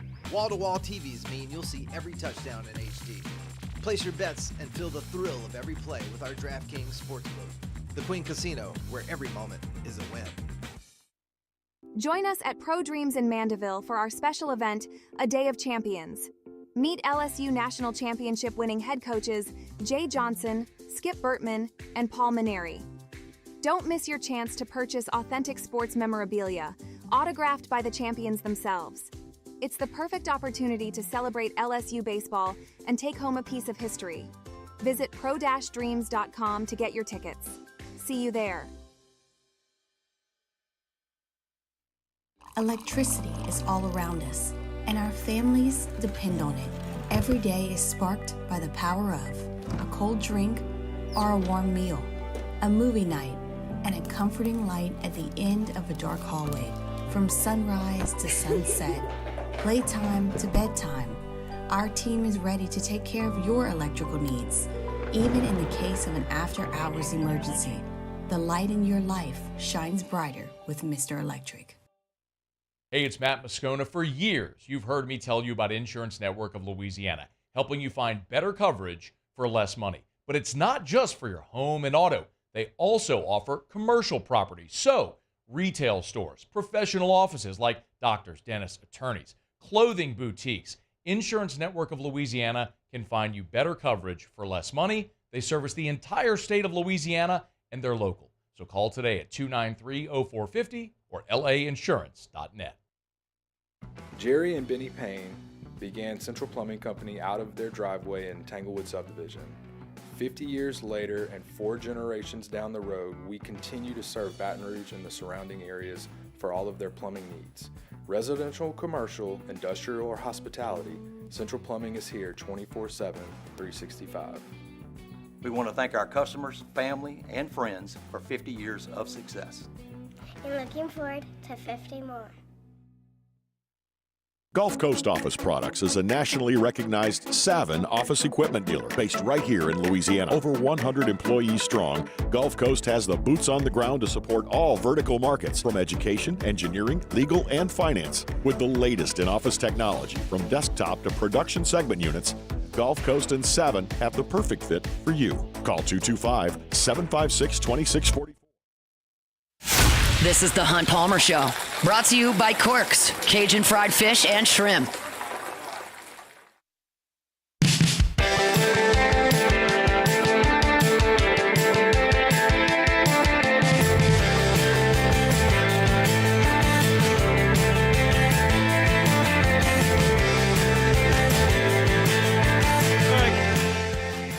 Closing up shop on a football Friday. Always enjoy our Friday shows here, presented by Corks Cajun Fried Fish and Shrimp. I'm fired up. Got some family coming in this afternoon. Got some dinner we're going to get to this evening, and then a full day of football watching.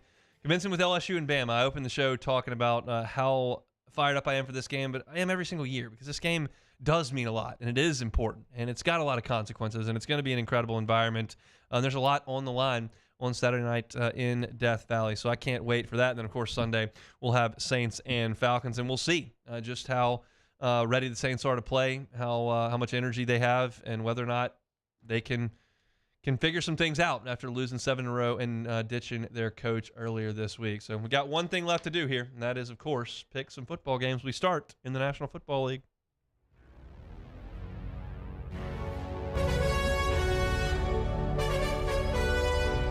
The New Orleans Saints, the Atlanta Falcons. It's time for Hunt's final pick. Look, I laid a lot of this out earlier in the hour. This is an uphill battle for New Orleans. You are without your top 2 corners. One plays for Washington, one's out for the year. You're without your top 2 wide receivers. One has got concussion issues and has not played, and one may not play again. The other one has a knee issue that's not going to resolve itself this season. You've got an offensive line that is starting to get back to health, but just hasn't looked great in the last couple of weeks. And I just don't trust this defense either. Kirk Cousins is throwing the ball great for Atlanta. He's got weapons all over the field. Your hope as a Saints fan is to hope that New Orleans comes out and has a ton of energy and that Derek Carr plays the best game he's played since week 2. If that happens, the Saints have a chance to beat Atlanta at home. I think the crowd will get behind them, and I think they've got a shot with a bunch of pros. But I just don't see that right now. I see Atlanta moving the ball pretty much at will, and I just don't think the Saints can keep up. They may score some points and roll up some yards against a bad Falcons defense, but I just don't think it's enough. So my final score in this one from New Orleans, Atlanta 30, Saints 17. I've got the Saints losing their 8th straight ball game, even without Dennis Allen on the sideline. So that's my pick for Saints at Falcons 30-17 Atlanta. Let's pick the big one Saturday night in Death Valley. The LSU Tigers. The Alabama Crimson Tide. It's time for Hunt's final pick. We preview this one a lot. To start with, it's going to be an incredible environment. I talked to somebody at LSU today at lunch, and they said, we do not have access to any tickets anywhere. The ticket office is just out. He said he'd been at LSU for 20 years, never seen demand for a ticket like this one, which is interesting because there have been games that have been higher stakes. But a lot of people are going to be interested in this one. And LSU is going to welcome an incredible crowd in the Tiger Stadium on Saturday. I think the 2 quarterbacks are fascinating in this game for different reasons. Garrett Nussmeier is going to complete a ton of passes. He's going to throw for a lot of yards. Alabama's secondary is very young, and LSU will beat them some with their wide receivers and Mason Taylor at tight end. He also has a propensity to throw it to the wrong team when you make him throw it 45, 50 times. Jalen Milroe is going to run for some yards. I don't think LSU is going to produce a stat line like Milroe had against Vanderbilt or against Tennessee, where he just got bottled up completely.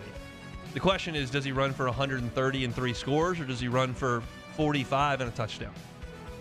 And then with Milroe, what passing game do you get from him? I've seen him hit deep balls, saw him look clinical in the first half against Georgia. Against Missouri, he looked terrible. And he was reluctant to run. That guy's still in there too. LSU's defense is going to be more prepared for Milroe in the designed run game than they were for Marcel Reed at A&M. They will be. How well they stop it, we'll see. I think it'll be pretty good. It's the off-script stuff with Milroe that will absolutely kill you. It's third downs. It's big plays. That's the stuff that really, really hurts. And oh, by the way, the Ryan Williams kid on the other end, he's pretty good as well. We'll see what LSU can do to combat him. I think this is a close game. Why do I think this is a close game? Because LSU has played a lot of close games.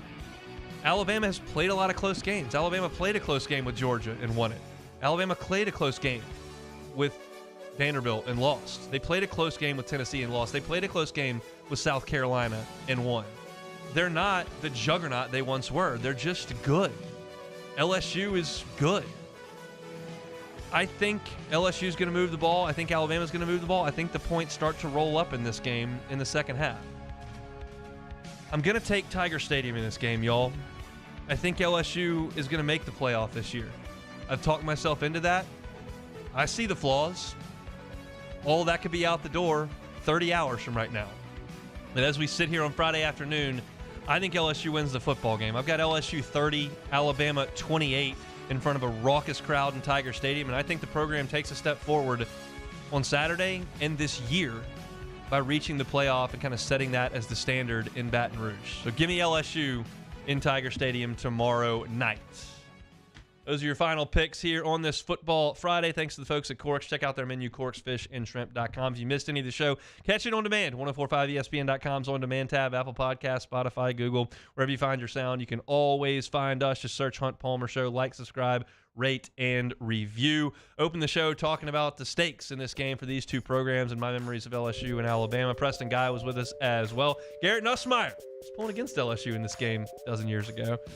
Took some picks against the spread for the SEC as well. Go find it all on demand. Matt's going to drive you home on AFR. We'll see you Monday. Come on, Tigers. Get it done. The Hunt Palmer Show. Highland Insurance Group, HighlandIG.com is the website. Jonathan Carver and his team, fantastic folks. I know that insurance is not the most fun conversation to have. I had it for a long time. And I understand that you might think, insurance, it costs a lot, and I don't even see any results from it. That's your thought. You're not wrong if you never have a claim. But when those issues do rise up, you want to be covered properly. And if your only mission in buying your insurance is, hey, what's the cheapest? This is probably not the call you make. But I can promise you, if you do make the call, they're going to take care of you and make sure that before the car accident, before the cyber breach, before the hurricane, your policies are going to put your business in a position to recover from any damages. It's the Highland Insurance Group, Jonathan Carbo and his team. Fantastic to work with right here in Baton Rouge. You can give them a call or visit them online. It's HighlandIG.com. It's the Highland Insurance Group. Check them out online, HighlandIG.com. There it is, the extra mile, on the border of expected and extraordinary for those willing to go further, like vans customized for work or play, with safety and tech to keep you connected.